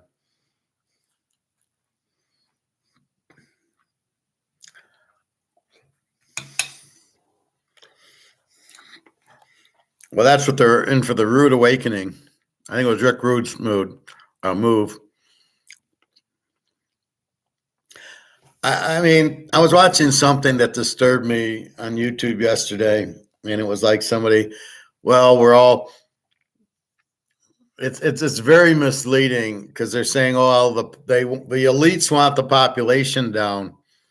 It makes you think they want to kill everybody, but that's not what they're saying. They want it down by 2050. They just don't want anybody to have any new kids. And what's the reality is, you have a lot of people that are baby boomers after World War II in the world. A lot of 70, 80, 90-year-olds. I'm not in that, of course. And they'll let them die, but they're not going to replace them. That's what they mean by it. Not they're going to kill everybody. They're just, people will die because they get old. And they're just like, China's not having a lot of babies. And even in the U.S., it's down and all that. So that's what they mean. People just aren't having that many babies. And there'll be a lot more dying because there's a lot of baby boomers. So they're painting a picture that isn't there.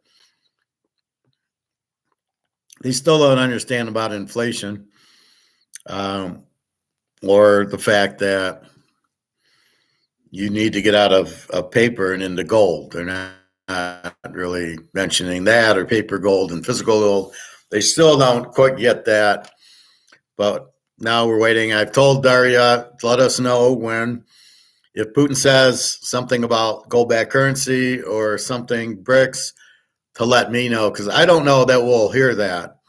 If Putin makes a speech, are we really going to hear it? I doubt it, unless Egon tells us they're alligator. So if that's the case, then that's it. But I was listening to some idiot talk about the like canceling the debt. It's like you can't just cancel the debt, fella. It doesn't. They were saying something about the Federal Reserve carrying the money or something, and you owe people the debt. You can't just say we don't owe it anymore. Anyway, these guys are just a bunch of idiots. So that's the last game, Buffalo and Miami. We'll get into economics in a minute. So let's go to the line.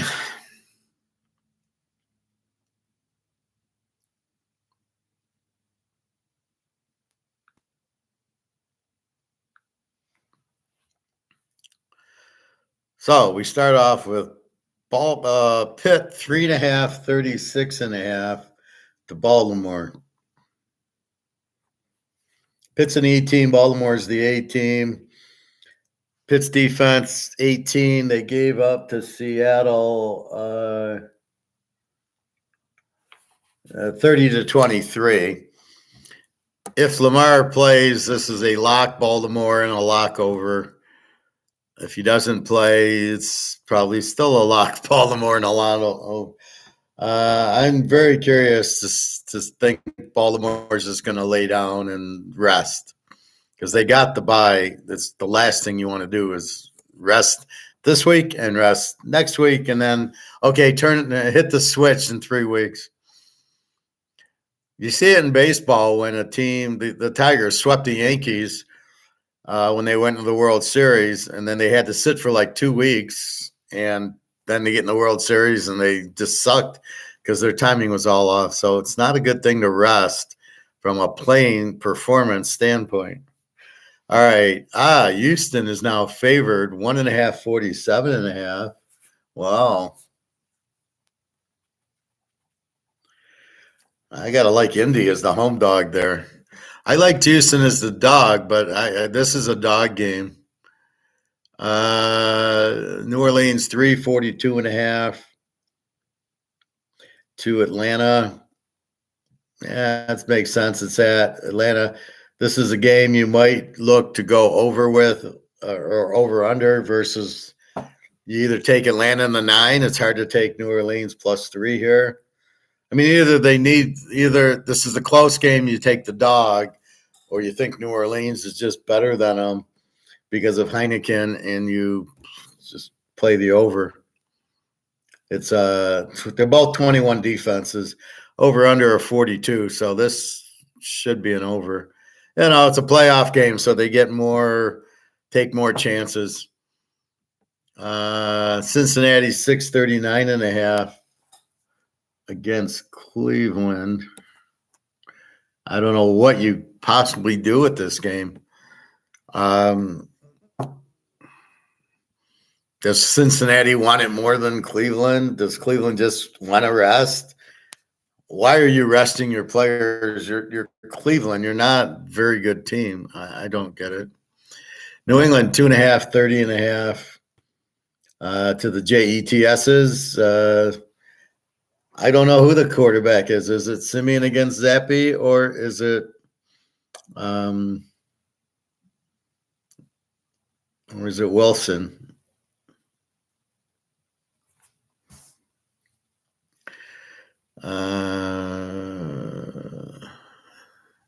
Jacksonville 5.5, 40.5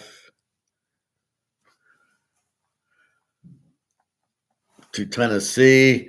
Again, it depends on Lawrence. He's questionable. He's got a hurt shoulder or a hurt ankle. So I don't know what's he going to do. He needs a lot of needles. He needs a needle here and a needle in the foot. Very interesting. Don't know. Detroit 345.5. Wow. I mean, that's ridiculous. Detroit -3. They're going to be really pissed off about the blown call because the guy didn't report. And they want the 2 seed. Minnesota, I mean, maybe for Mullins, but if it's Hall, Detroit will kill them. That's their specialty, beating teams with no quarterbacks. Like Michigan's. Tampa Bay 5.5, 37.5.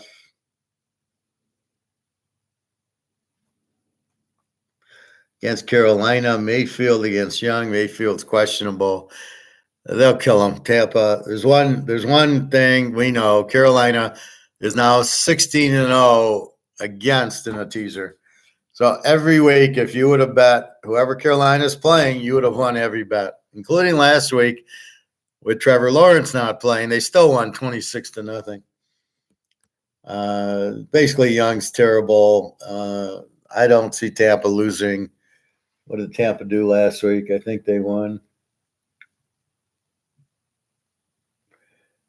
They lost to New Orleans, so look for them. They win and they're in. So if you can't beat Carolina on a winning end, you got problems. Well, they do anyway. You got the worst coach in the league. Dallas 13.5, 45.5 to Washington. Prescott against Howell. The Rams, the Niners are 342.5. And I don't think they rest.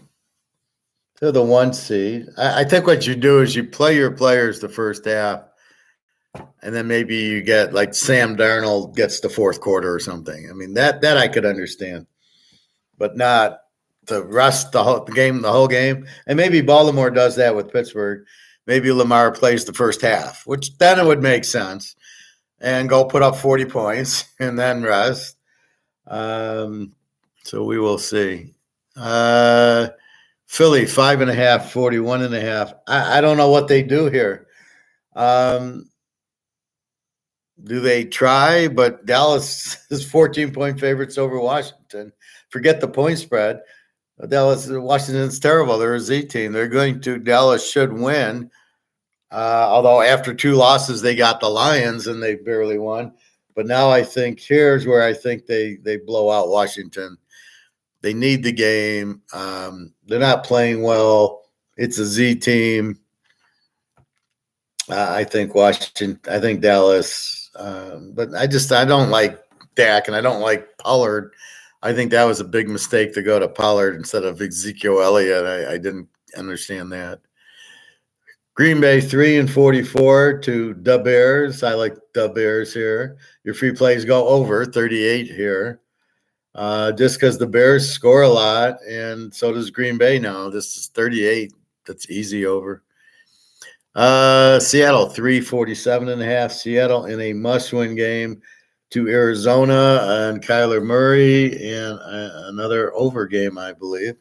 See, when you don't know, like Seattle, like the Philly Giant game, you just go over because you know they're going to try at least in the first half and see where Dallas is at, right? So they're going to go, and the Giants, they got 2 lucky touchdowns against the Rams, but with Taylor, they can at least score on Philly, of course. Kyler Murray was like 30 out of 32 for 400 yards last week. So Philly's got a 28 defense now, and the Giants a 25. And this is a 35 over-under. Are you kidding me? So assume Philly plays. I don't see how they rest their players anyway because they have to win just because they're playing so bad. They need to play better.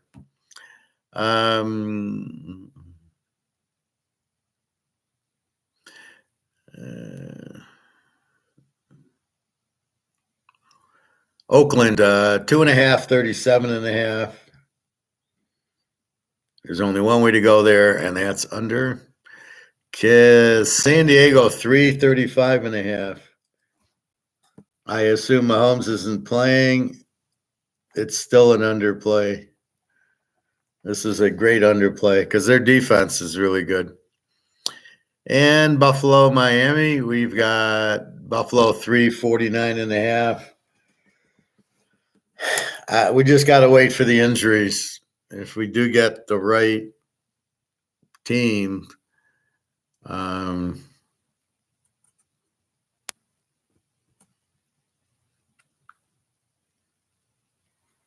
if we get everybody healthy, well, it goes like this. If I'm sure Allen's playing, right? There's no way he's not playing. So Buffalo is healthy.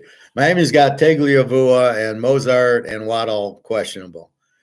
If they don't play, we go Buffalo. They have to win. They'll kill them.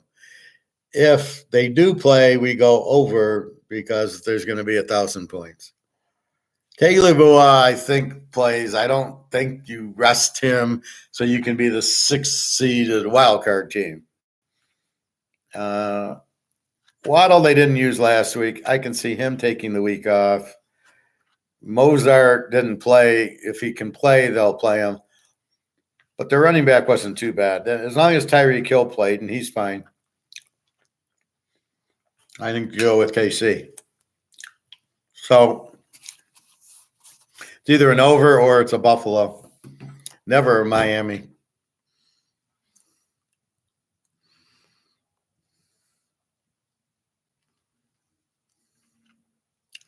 So I was watching some of these really weird.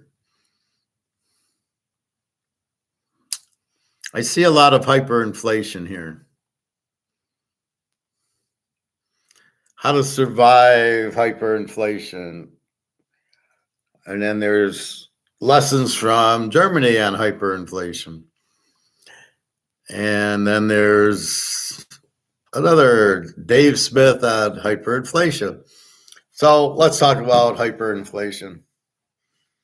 Hyperinflation is people getting afraid of inflation.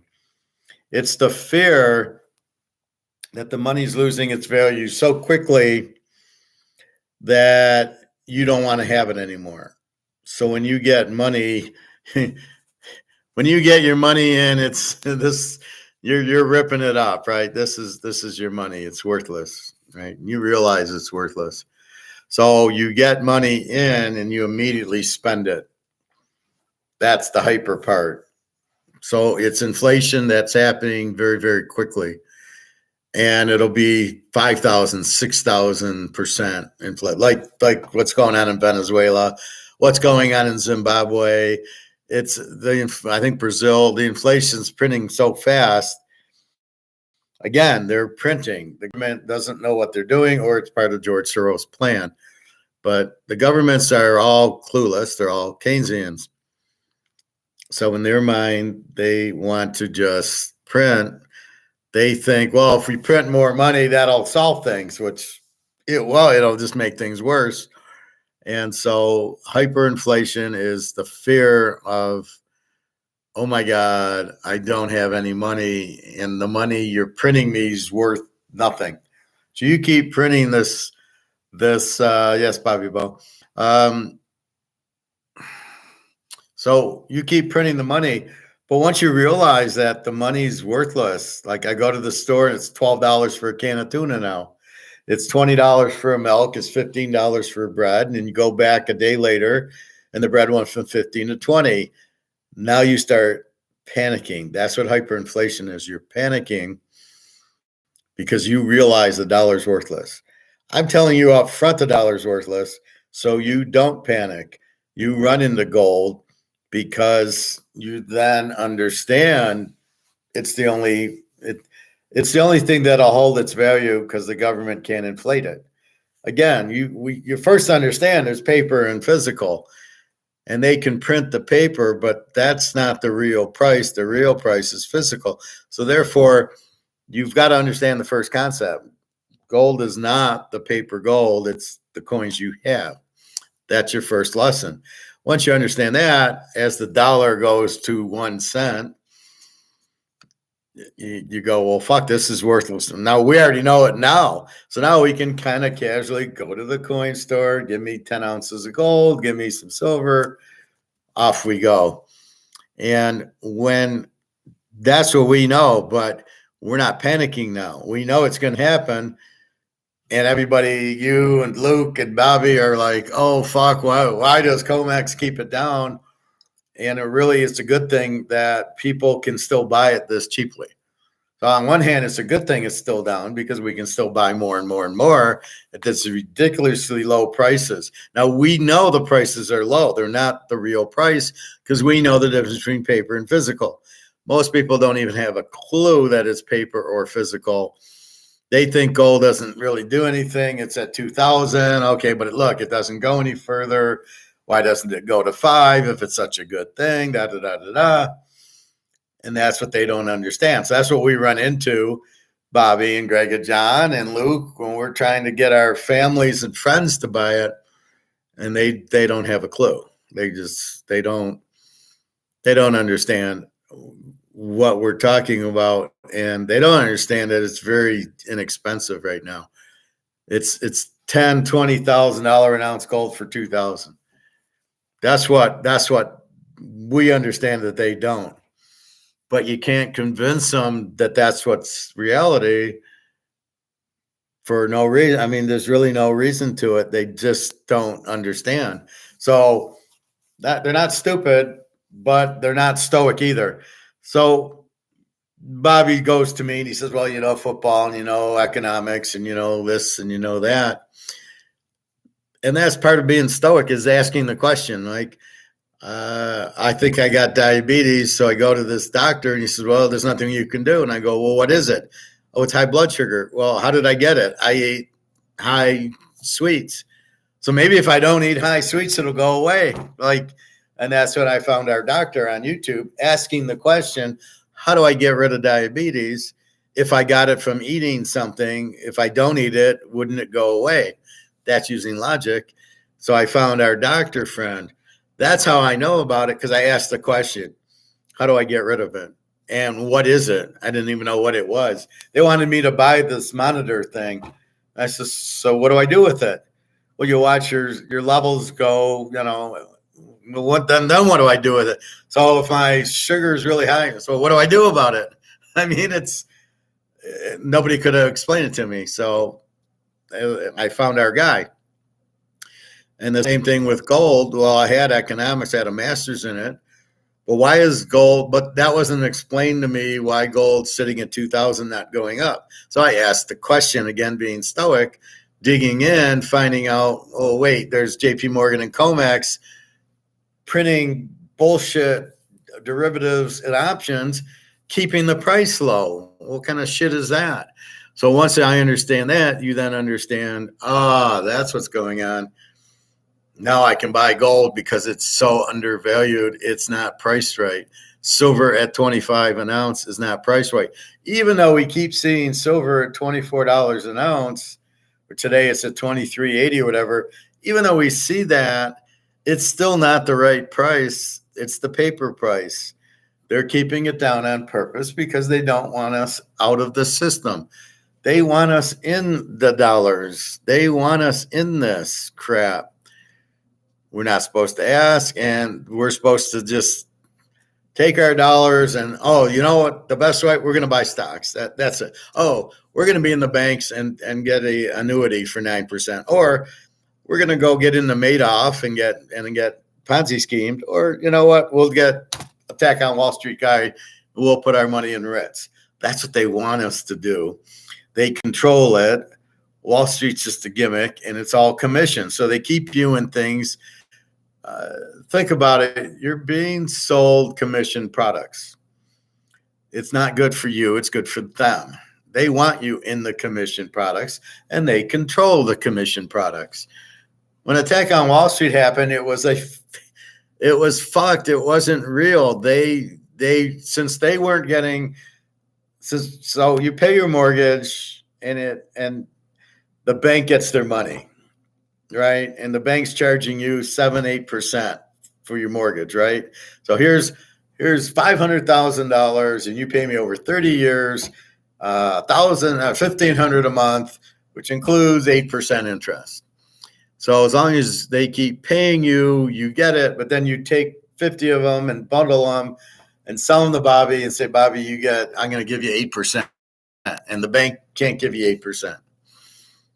And Bobby's all excited I get 8%, but Bobby doesn't know to ask. So that's conditional that everybody pays their mortgage. Okay. And then as people stop paying their mortgage, Bobby has to be the smartest man in the room saying, well, get me the fuck out. If they are not paying their mortgages, you're not getting the money and you're not going to give it to me. And I'm going to end up with zero. So it's either A, do that and keep an eye on the fucking mortgages that aren't being paid, and there was plenty of signs, or I can say, fuck all that, get out of the system and buy gold and silver. And then you know what? I never have to worry about anything because they can't print gold and silver. They can do derivatives, but I don't give a fuck about derivatives. That's not the real price of gold and silver. By the way, 2024 is an election year. How do you think it will affect our metals?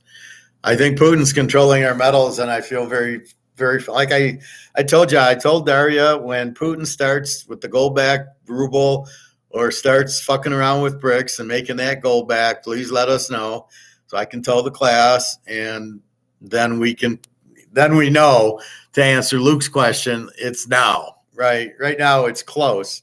It's not now, but when Putin does that, and she should know, I would assume he'd go to the country. We are now on a BRICS. Our BRICS our ruble is now backed by gold. I would assume he must say that, or she'll figure it out at the bank or her paycheck.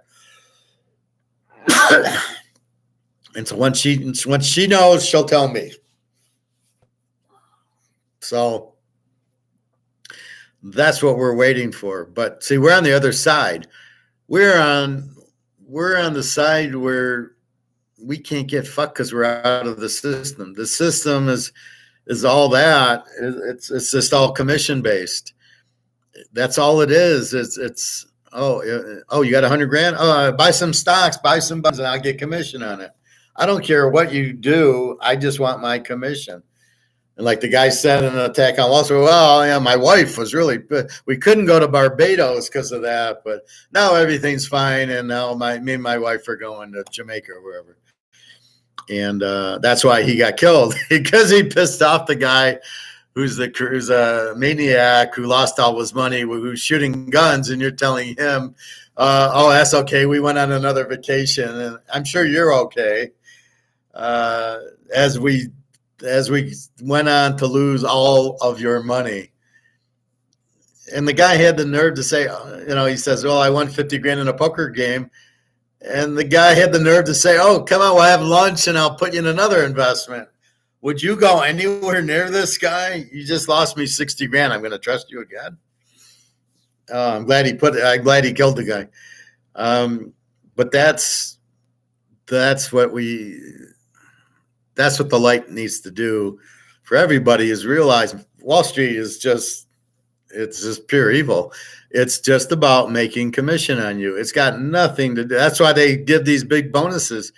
It's all the commissions that they make when you buy a stock or a bond or real estate. They're making commissions on you. You're sitting in money. You do get, at least the house, you get the real estate, so you got the asset. But in the stock and bonds, especially now, or in the banks, you're so fucked. You have no idea how fucked you are. So you got to be careful to understand that. So hyperinflation is, the way Egon puts it, he says the stadium fills 100%. If you take one drop and double it, how long will it take to fill? And after 43 minutes, it's 7% full. And then the next 5 minutes, it's 100% full. And we're nearing that last 5 minutes. That's the hyperinflation, when people realize that they've been fucked. And nobody likes to get fucked. And nobody likes to think they have 400 grand in the bank and they don't have anything. But with gold, you're fine. Just don't rely on the jewelry, rely on your coins. That's where you got it. It doesn't matter. They can't Ponzi scheme me. They can't Madoff me if I'm in gold and silver, because they can't say it's worth anything. They're never going to take it. And at worst case, when I go to sell it, I pay a tax on it. At worst case, depending on what country I can sell it in. And I saw a guy at the bank. I had to, because of the vacation, pay a little bit for credit cards. And I gave Daria $500 for her implants. So I'm a little bit short. So I go to the bank. I see a guy go into a safety deposit box. Do you know how badly I wanted to go to the guy and say, close that box and put it in your house? You know how I was like this far from walking over him going, you got to get out of the safety deposit box at the bank. Because when the banks close down, you're not going to get to your safety deposit box. They're not going to let you in. They steal your safety deposit box. So you must understand that you're fucked. Your money's already worthless in the bank, right? As I've been telling you. So you got 500 grand in there. It's not worth anything. It says 500 grand, but 500 grand doesn't buy you what it used to. So maybe it would buy you 5 Mercedes. Now it would buy you 2 Mercedes. It's just costs have gone up. The dollar has lost its value. This is the critical thing, and nobody understands or tells you. So you see 500 grand in the bank. You just don't realize that it's not worth what it used to be. It's going to zero. It's going to be worthless. That's the part people must understand, and they don't. It's that. Now, as far as Bobby, the election year, Biden's going to make it look like, oh, there's no inflation, there's no recession, everything's wonderful. What war in Israel? What war?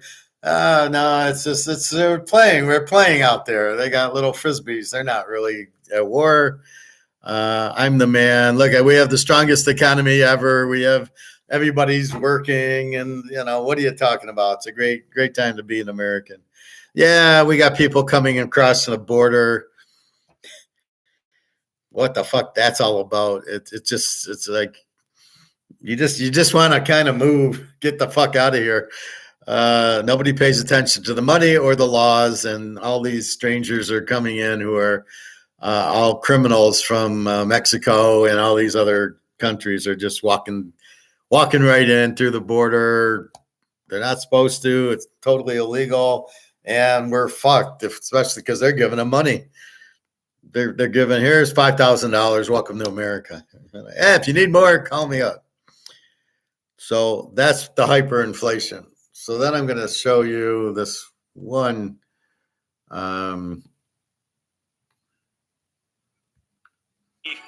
you for joining us all year. The problem with the new year. This is a guy, the trouble with Harry Dent, Robert Kiyosaki, and Nassim Fair sells. So he's trying to make fun of these guys that when they're telling the truth, like me, I'm not selling you anything. I'm telling you the truth. I'm telling you what's happening and what to do. I am not trying to scare you. This guy says these guys are full of it. This Robert Kiyosaki, Harry Dent, Nassim Taleb. So let's listen. Is it usually brings out the doomers. And with that, I bring you this week's content. Investors, The Trouble with Harry is a 1955 dark comedy directed by Alfred Hitchcock. Yes, you heard that right. Alfred Hitchcock, a comedy directed by him. The film primarily takes place during a sunny autumn day in the countryside in Vermont. The fall scenery sets an ideal New England tone. Investors, the story is about how 9 residents of a small Vermont town react when the corpse of a man named Harry is found on the hillside. However, the film is not a normal Hitchcock murder mystery, but rather a comedy drama with a little bit of romance thrown in. In the end, viewers learn that Harry died of natural causes. There was no murder, there was no crime, there was no suspect to jail. There was no foul play at all. No harm, no foul. Move along, nothing to see here, folks. Which brings me to the title of this week's episode. The Trouble with Harry Dent. Fear sells. Like clockwork, renowned, and I use that term carefully, demographic economist Harry Dent is out with his now nearly exact copy of his annual End of the World is Upon Us, Stock Market Will Crash forecast for 2024. This year's remake is titled Crash of a Lifetime, coming in 2024. Investors, why do we keep hearing the same thing from Mr. Dent or from Rich Dad, Poor Dad, or Mr. Black Swan year after year? Largely because Perma-Bear stock market appearances on TV bring in baby boomer TV viewers, which drives advertising dollars. Doomsday economic and Black Swan stock market calls bring in views on social media and click-throughs from nearly retired, semi-retired, or just always fearful investors, driving advertising dollars and social media networks. Investors, remember the lyrics to Don Henley's hit song, Dirty Laundry?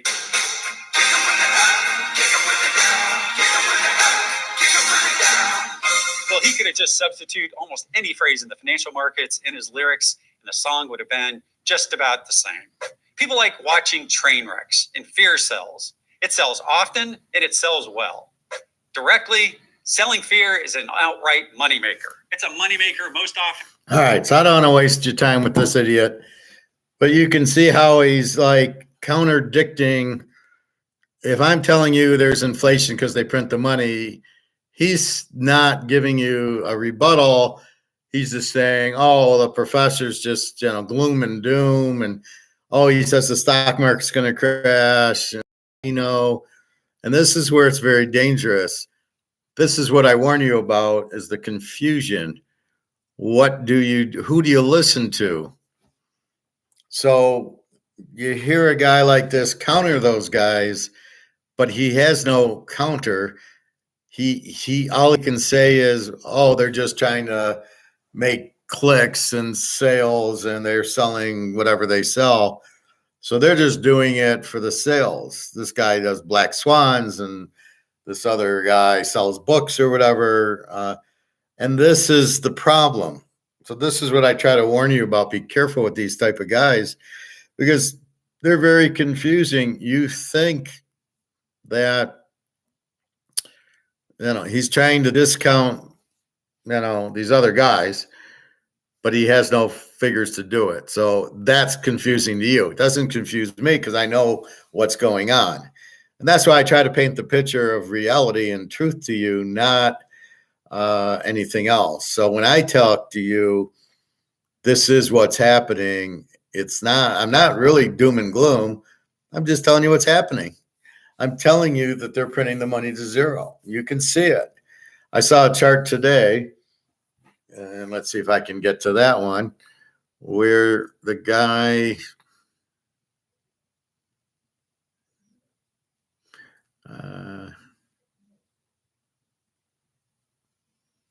well, I don't know. The guy's showing the money supply.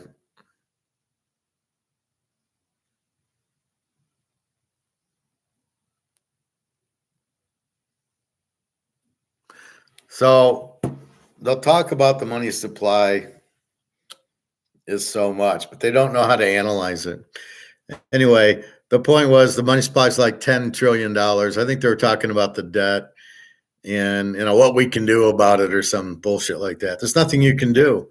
You owe, you owe 500 grand on your house. There's nothing you can do. You owe it. There's no way out of it. Unless you declare bankruptcy, then you lose your house. And that's the problem is with, if you go bankrupt, so do the assets, because the debt is related to assets. There's got to be something. There's got to be an asset related to the debt. I own my car. I own my house. I own that building. I own this. I own that. So you can't just make the debt go away. You could probably revalue gold, which we wouldn't mind, which would then they could pay the debt off, but they can't just let it go. So you got to be careful with a lot of these guys. They don't really know what they're talking about. They're trying to be controversy. They're trying to get clicks, but listen to what they say. You know what's going on. That I've educated you. So when you hear this and you don't get that, it's not what professor says, or things like that, then that's when you got to leave it, because it's just, why listen to it if it's not factual? So what's happening isn't real, or it's just being talked about, which is just confusing. So be careful with that. But we know the debt's very real. We know the recession we're in one. We know the figures are bullshit, and we know that the inflation is inflating the money supply and your money loses value. We know you can't inflate physical gold. That's why I tell you to buy that and not ETFs and not stocks. One guy was saying, oh, switch to an IRA, a gold IRA. You don't want to do that because you don't get you don't get the physical gold. So you think, I'm going to get 10 ounces of gold, but you don't get it. It's sitting in an account. Yeah, and then when I need it, I won't be able to get it either. So there's always this Ponzi scheme going on that we'll put the gold in your account, but we'll store it in our vault. And unless it's Egon, that's bullshit. So you got to be careful with that. So what do we do? I mean, I think we can be very stress-free. We know what's going to happen. We know the ship's sinking. We know we got to be on the light boat. We know we got to carry our gold and silver on the light boat.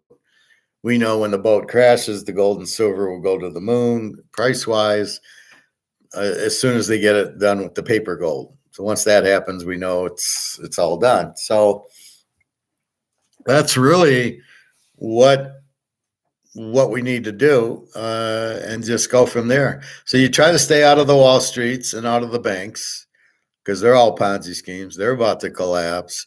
And all they do is fuck you over. Oh, sorry, your 60 grand's gone.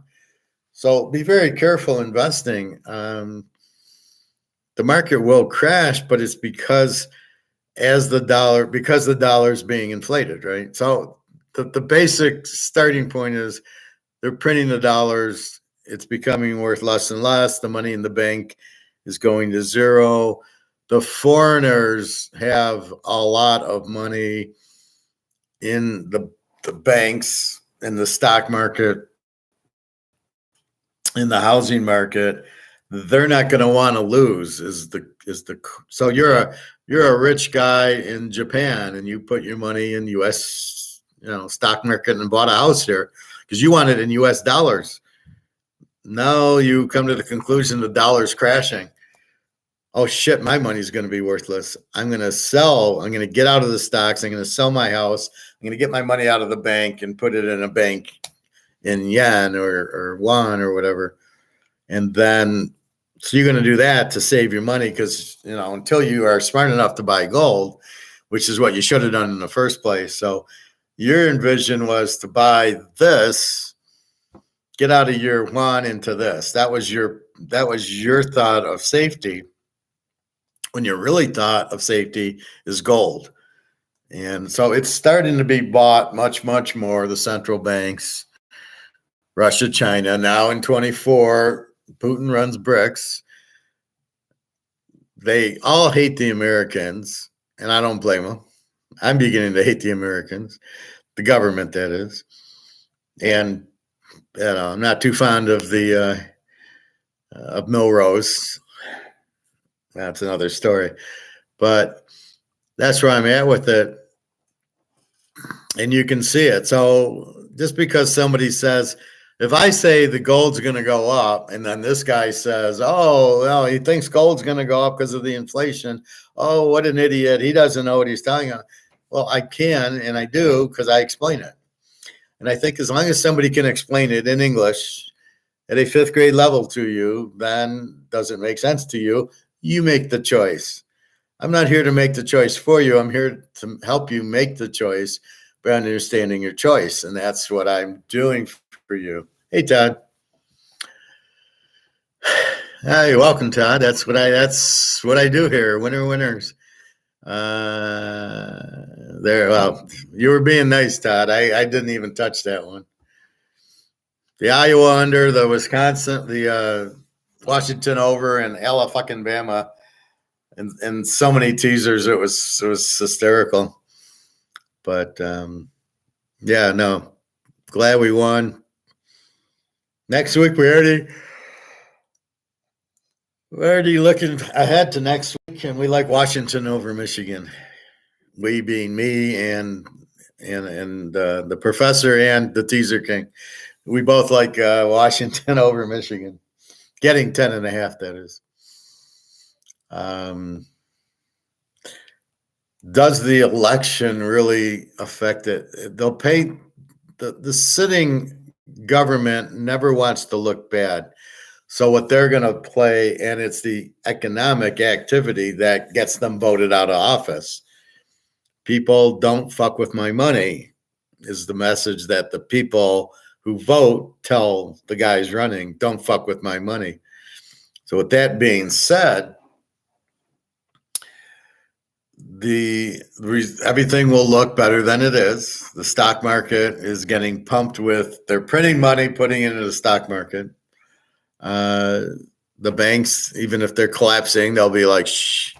So you won't see all these problems as the election nears. It'll hit after the election. However, the gold standard, the value of gold really won't matter.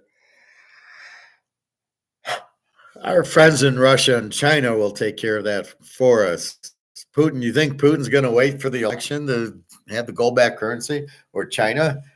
They're having a lot of problems in China with their economy because of the housing crisis. And Putin, he's got the war, so so his money's becoming worthless, as is she. And there'll be a point where they'll just say, okay, time for the gold-backed currency. But they don't want to get blamed for it.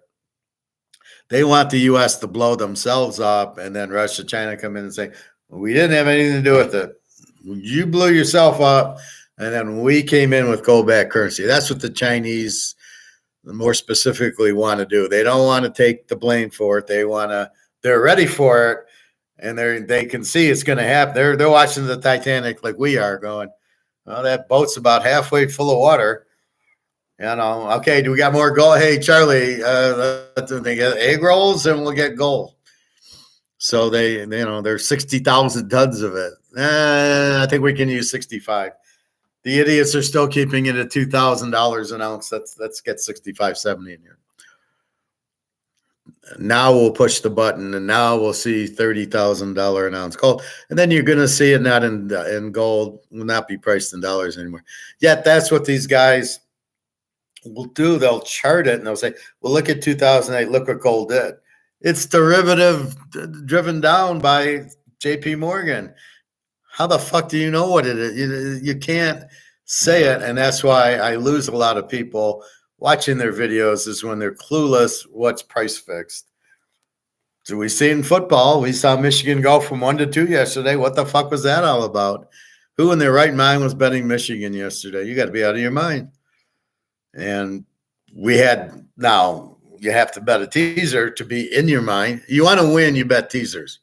This is the point I prove over and over and over in class. Michigan Alabama plus 1.5, or Bobby's money line, he lost. Hopefully it was a small amount, and hopefully he had more on Alabama and 7.5 or 8, like I did, and like Todd did, and like Alex did. That's what you want. That's where you make your money in the teaser. You get a team like Alabama getting 7.5, 8 points. They're just giving you money. I mean, how much do you want to win? Just bet it. I mean, that you're never losing that bet. I couldn't believe it. I mean, when I saw it, I can't believe it finished that way. I can't believe it was Michigan -2 or 2.5. Who the fuck's betting on Michigan at the end? You got to be out of your mind. So that was the only part I was upset with, is that Michigan won by the 7 instead of making the extra point and winning 21-20. Would have been really sweet, except for Bobby. But, you got to stick with LSU, Bobby. Washington will get your money back this week. But so that's what you got to look for. You've got to understand gold. The black swan event is just the government printing more and more dollars, making it worth less. So the black swan event, here comes gold. It's not a black swan event for us. It's the goose laying the golden egg for us. But we know that, so we're just waiting. We're just waiting for everything to happen the way they should happen. And that Egon last 5 minutes is here, finally. So here we go. But they're still keeping the price low for us. So when you see COMEX and you see this low price, you just gotta say thank you and buy it. It's a big fucking green light with gold going, buy it, buy it, buy it.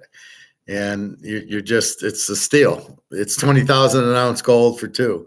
And I hate when people say, if I say, well, it'll be 2,000 an ounce silver, and they go, well, it's never been more than 50. Well, it's always been price fixed, you idiot. It's not been free market, and it's about to be free market. It follows gold. So your questions on it, Bobby, what will happen with silver? It goes right with gold. It's money. Gold and silver are money. Gold's worth more because there's less of it. You can't print either of them, so you don't have to worry about inflation on gold or silver.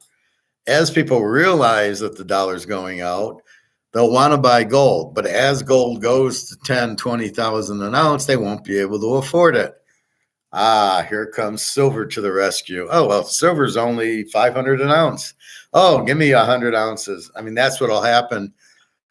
That's the beauty of silver. As gold outprices itself, that very few people can afford it. Silver's money too. Oh, it's a precious metal and it's money. I thought it was just for car batteries and solar panels. Oh, I didn't know it was money. I guarantee you 99% of the people don't know silver and gold are money. And once you find that out, then it's a steal. And then they go, well, it's never been over 50. It's because it's never been physically priced. It's always been priced in derivative silver. And for some reason, they want the low silver price, which I don't know why. Again, I think it's just because A, so they can buy it cheap, and B, so we'll mate off you into the dollar. We'll keep you here. we are going to Madoff you. And when it goes to zero, everybody's going to cry, oh, I had all my money in Madoff. I didn't know it was a Ponzi scheme. I was with them for 20 years. I'll tell you, I'd rather be in a Ponzi scheme than be in the government, in a bank in the government, watching my money go to zero versus, at least in Madoff, I'm getting paid off. So I really don't know what's illegal about it. He just didn't make any trades. That's about it. Somebody said yesterday, well, but he had to get new money to get it. I go, how is that different? The government has to get new money in. So you're at the bank, you're at Wells Fargo, and you're Bobby, and you got 500 grand in the account, and you want 6% interest. How do they pay you? Well, they got to get new customers in. Oh, well, wait, that sounds a lot like Madoff, doesn't it? Yeah, it kind of does. And what happens if they don't get new customers in to pay off my interest rate, right? I'm in a money market at 5%. I'm giving them 500 grand. So I'm expecting, I don't know, $1,000 every month. Where are they getting the money from? Well, you know what? They couldn't get new customers this month, so they printed it. The Federal Reserve printed money so I can pay Bobby. Also, it's a Ponzi scheme.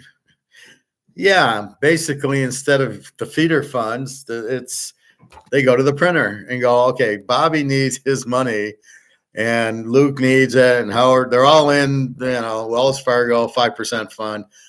We got to pay them. Oh, okay, so we need to get money in.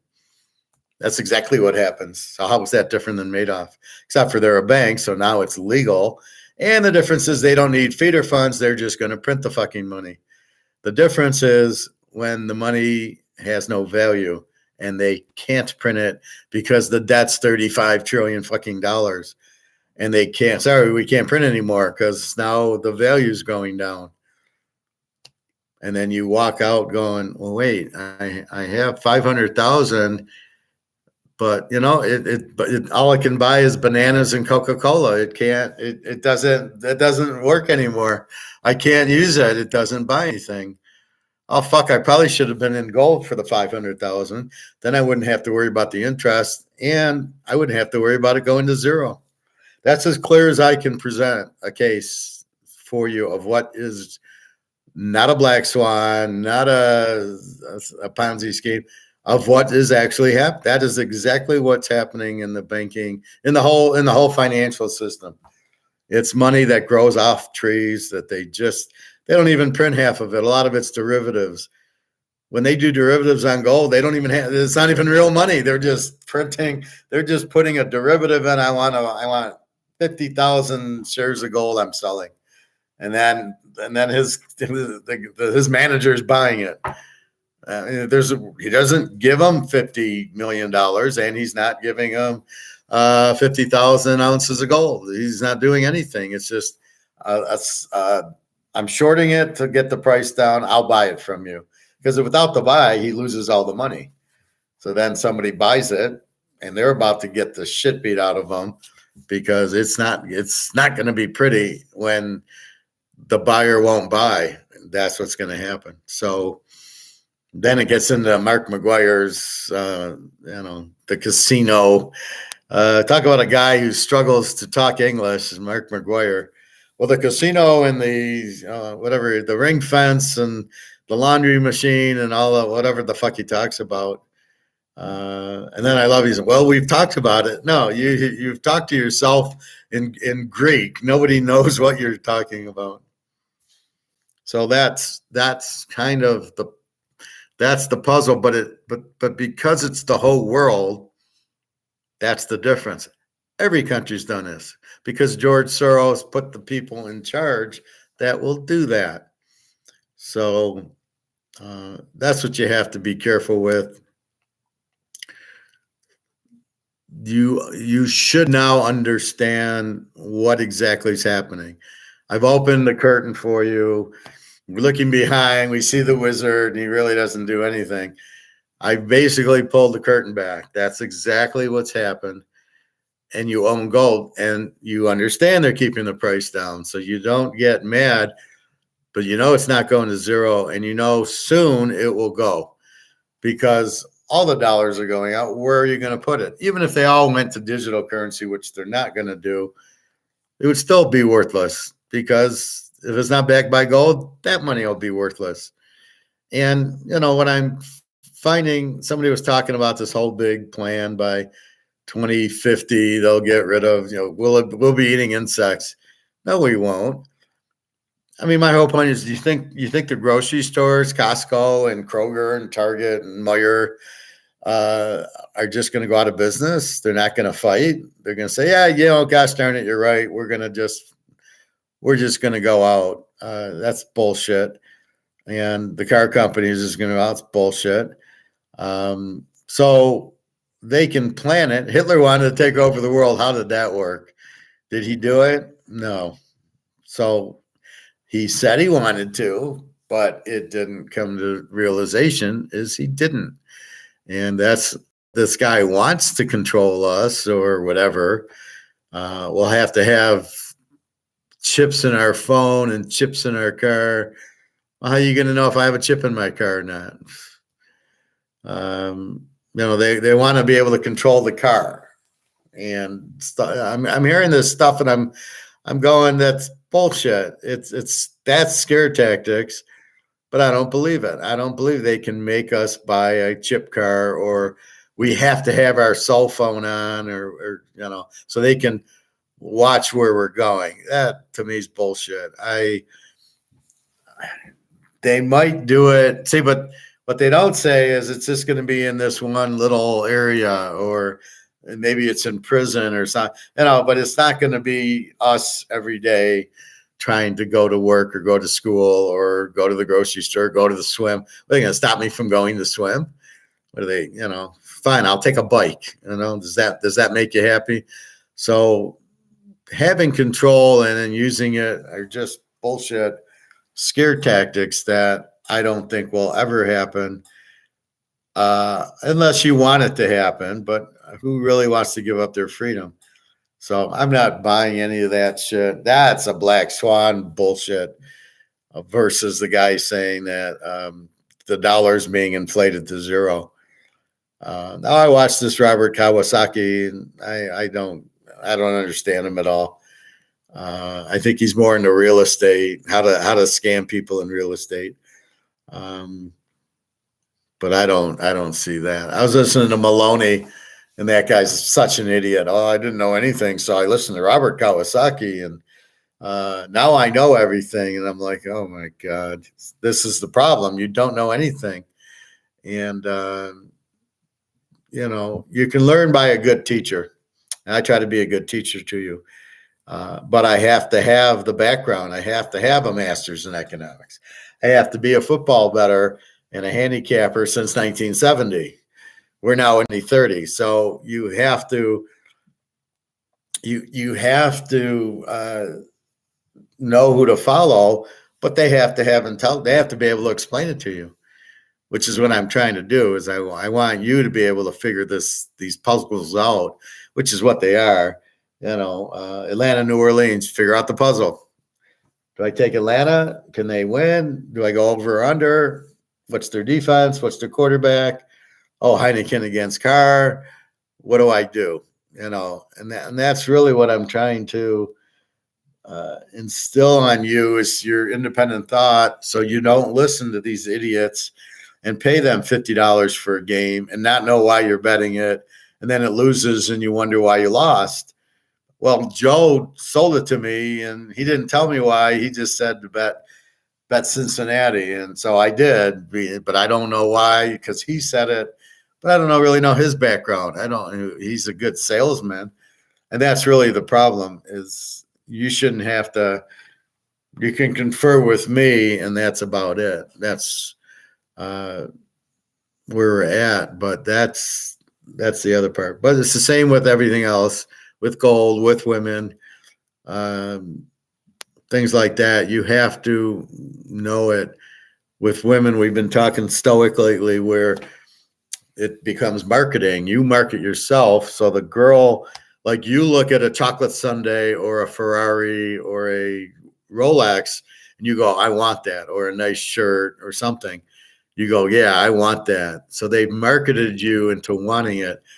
And that's what we need to be for girls, where they look at us and go, wow, I want him like I want a Rolex. That's where it is. You don't chase the girl. The girl has to want you. So she has to see you have to market yourself like you're the gold standard, like your Polo, like your, Ferrari, like your Rolex. You market yourself like that. So you look good, you're confident. The girl goes, wow, I want to be with him. So she comes to you. That's the game. That's the real game that you want to play. From there, you just be honest and be yourself and keep her safe, and you're fine. And if you don't want her, you just let her go. You go, yeah, not interested. Be honest. There's no reason not to. And just be upfront about it. Don't lead them on. But that's all it is it's truly a marketing thing. I do it very well with work. I market myself very well. I interview extremely well, and I get the job. And then when I find out they're all a bunch of idiots, I tune out because they're too stupid to work with. That's my biggest problem. I need to be in charge, not a follower. I'm not a follower. What else? 2:30. Any other questions, comments, economics? What else? So we know what's happening. We know why it's happening. These wars cost a lot of money. A lot of countries are going broke. I heard something that Greece went broke because they ran out of money. And I thought that was the stupidest comment I've ever heard. That's not they went broke. They went broke because of the inflation. It's always about the inflation. It's always about printing this to zero is why countries go broke. Not because they run out of money. It's because they ruin their money and make their money worthless. That's why these countries go broke, is they always have high inflation. So they basically ruin their money. Brazil, Argentina, Venezuela, Zimbabwe, Greece, they print their money. They inflate the money supply until it's worthless. It's not that they run out of money. It's the money's worthless. And that's the problem with everything. And that's where gold protects you in every country in the world. If you have gold, you don't care because it's a different animal.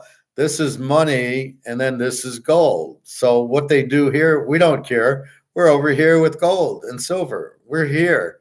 Well, they're inflating this, and prices are going up in dollars.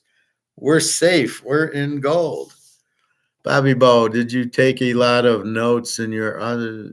Well, yeah, I show you.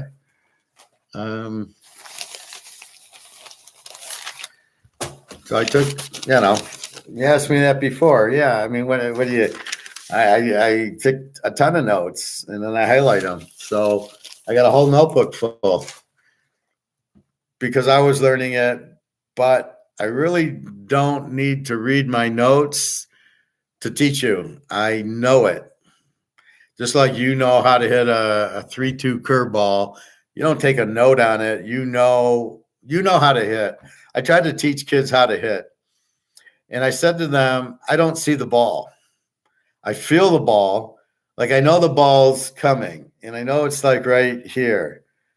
And I just swing, but I never see the bat hit the ball. But I know where to swing to hit the ball. And I can't teach it to you, but I know that I can swing where I see the ball and I kill it. And but it's hard to teach it. It's I feel the ball. So that's kind of how it is. You don't take notes.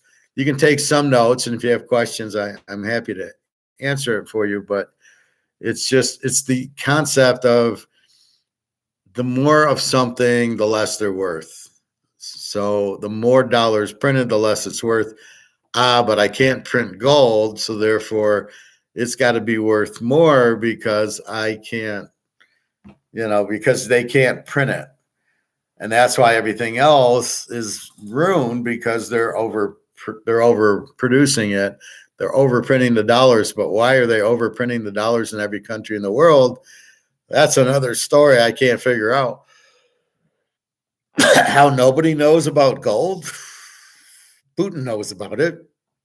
He's got 32,000 tons of it. What the fuck is he printing his money for? Did you shut down the last interview trying to pay $21 an hour? I took the interview. I said, is 21 hours, is that a misprint? And he said, yeah, it's based on like your what is it, expertise? No, your experience. I said, well, I normally take 50, 55, 60 an hour. And then I never heard back from him. But yeah, I think he was trying to do a Madoff and take the 21. He was trying to look for somebody at 21, and I shot him down going, well, I'll be 50. And he said, oh, that's okay. And yeah, I never heard back. Good job, Todd Ellis. You came through. Well, the problem, again, we have to understand everything, right? Why they bring in Newsbaum instead of Daniels? What do you know about Newsbaum to bet on him? That's why I don't bet on him, because I don't know the quarterback. I don't know enough. So when Missouri plays Ohio State, and Alex plays Ohio State, Devin Brown's taken 5 snaps all year. What do you know about him? Nothing.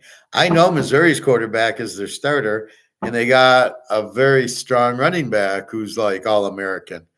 I know that's what Missouri's got. I don't know what I got in Ohio State. And then Marvin Harrison's sitting out.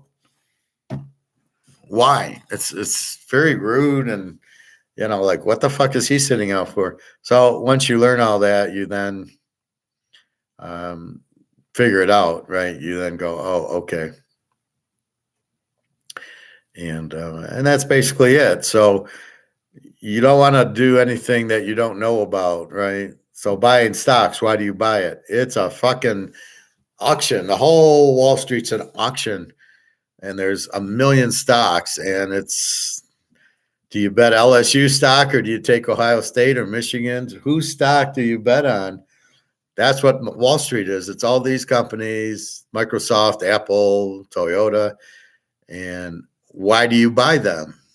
Mostly you're supposed to buy them for future earnings. That's the whole point of Wall Street, of buying a stock is, well, this company is going to have future earnings. So like, that's what Luke's saying. Oh, I'm going to buy a gold stock because it's going to go up when gold goes up. And my warning is, yeah, but that's the gold coins are going to go up, not necessarily the gold stocks. In fact, they'll go down first and then they might come up, but they're going to get hammered down far more. But our gold isn't going to get hammered down. It's 2080. It's not going down. And that isn't even the real price. So we know that. So that's really the basis of it, is you have to know and understand what it is your why you're buying something. And you have to you better have a reason.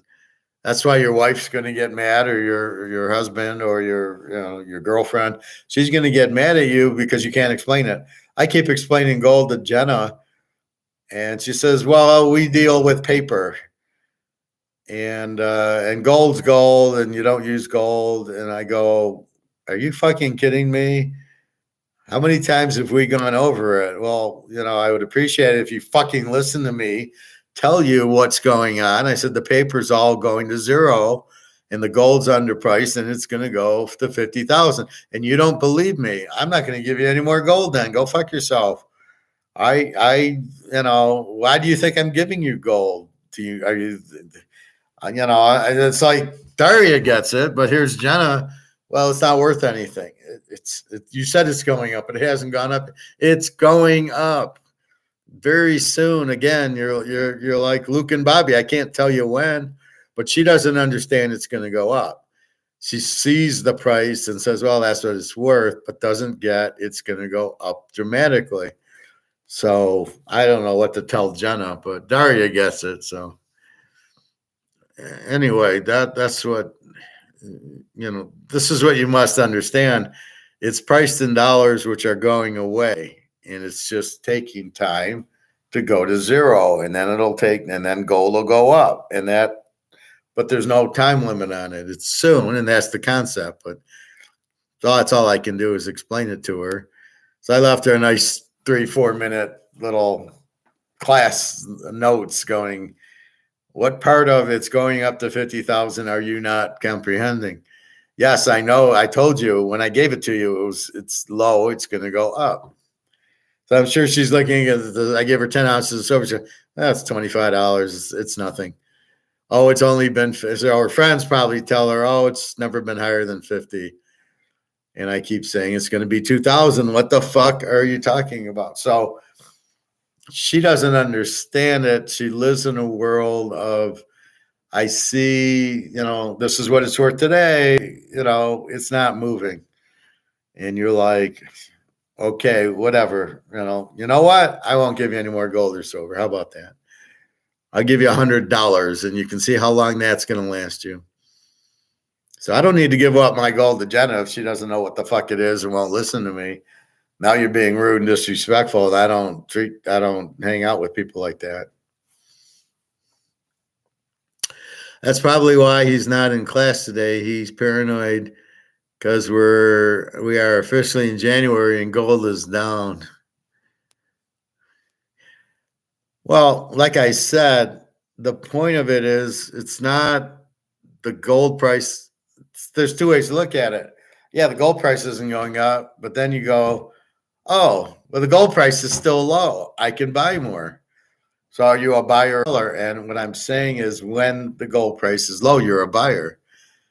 So if I could get this card for $10, so you could get this card for $10, 50 count Mahomes. Would you buy it? Hell yes. Give me a hell yes.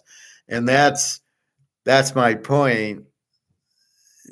And you're going, well, shit, this hasn't got up in value. It will. It's Mahomes. It's 50 count. Let's see him win another Super Bowl. So that's the point of it. That's what you're looking at, is understanding the concept. Why did the girl not go out with me? Well, you got to understand the concept. You didn't market yourself well. She's got somebody else. She's not interested. You don't make enough money. I was watching one movie and the guy says hi to this girl and she says, what kind of car do you drive? And, it's like, yeah, I want to hang out with you. You seem like a girl I want to hang out with. What kind of car do I drive? God, that's just so stupid. Like, why would you want to hang out with a girl that asks you what kind of car you drive as the first question? Not hi, how are you? What do you do? You seem like a good guy. What kind of car do you drive? So keep that in mind. So that's just personality things you look for. It's really messing the personality.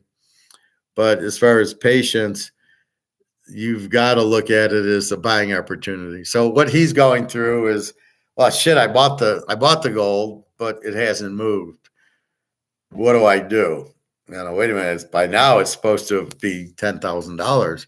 It's still at 2,100 basically. What do I do? And that's, what you do is just keep waiting on it.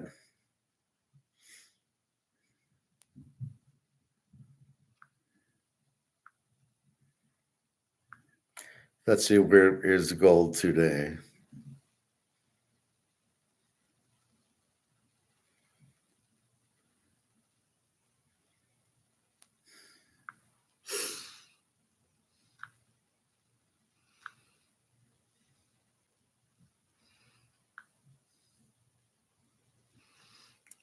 Still 2065, something like that. 2059.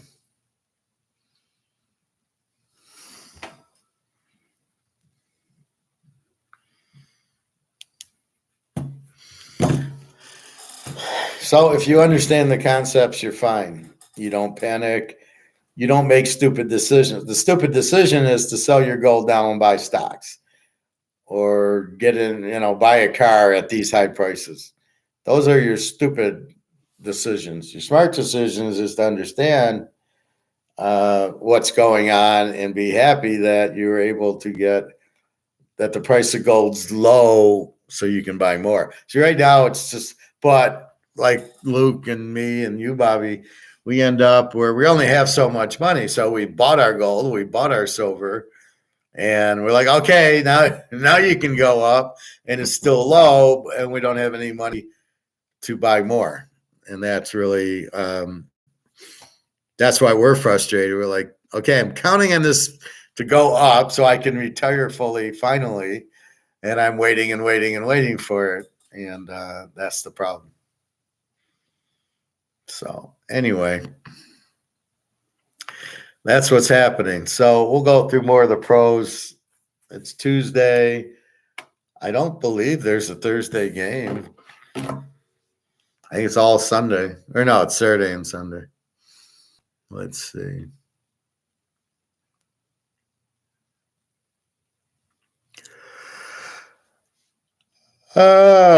Excuse me.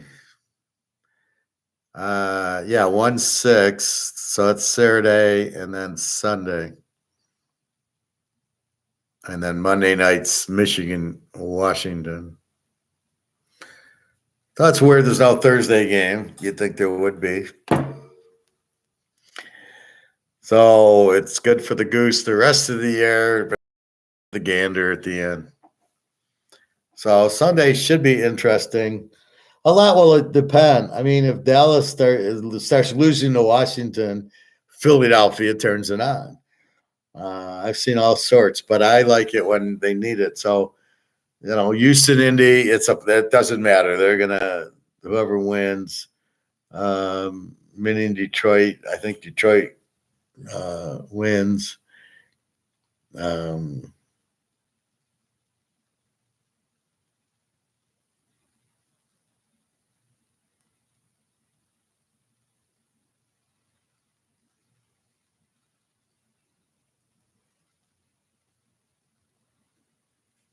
Anyway,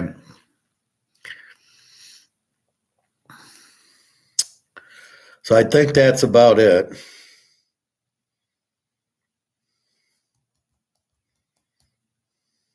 So we'll be back tomorrow with any news things on football. We're pretty good at who needs what and everything. I already went to the club. I went about 10:30. Had to go to the bank to deposit for rent, and then I went to the gym and swam and did the bike. And then I actually went to Coney and had lunch. I just had a burger and chili. I just wanted to get out because I was in for New Year's Eve. It was packed. The Coney was packed. There was one table for me.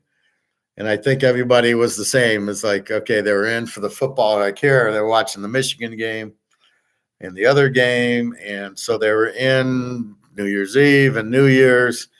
And I think they just were like, okay, we're in. Now it's time to now let's get out. And again, I was because I just was coming from swim. But I got rent hitting tomorrow. It always hits 2 days after, so it should hit tomorrow. And probably about 1:30. I like going to the pool first because I hate going at night because then I get hungry, but I shouldn't eat. And my diet's been really bad for Christmas. Some ice cream and had some pizza yesterday just for a change of pace. I still made steaks and salads, and I made chicken last night. So, I really want to diet hard this week to get the ice cream. And it's funny, I did a 43-hour fast 2 weeks ago, and to get ready for Christmas. I was getting in shape by doing a 43-hour, but I want to do another one soon. So anyway, and then I'm waiting on Daria to get her passport, and then we go to Turkey probably the beginning of March. So she didn't get her passport on time, so we couldn't go. And we should do that. So we should meet the beginning of March, right around it's her birthday, the end of February, and mine, the beginning of March. So it's perfect. And I said, that's fine. So I'll just get your passport. And if we can't meet now, maybe it gives us 2 months for the war to get over and I can go to St. Petersburg instead of Turkey, which is why I'd rather just go. That's a beautiful city, St. Pete. I'd rather go there. But now I gotta fly her to Turkey and me to Turkey, get a hotel where I could stay with her in St. Pete. So it'd be a lot easier. But we got to do what we got to do. And that's about it. So, yeah, just regular. So, looking for work and just trying to, I go through my money slowly until gold goes up. And if I have to, I'll sell an ounce of gold for a couple grand. I don't want to, but we'll see what happens and go from there. Anyway, I think that's about it. I am tired. www.teaserking.com. If you want the NFL playoffs and Michigan, Washington, I think it's pretty clear we're going Washington. $100 for the playoff games through the Super Bowl if you'd like.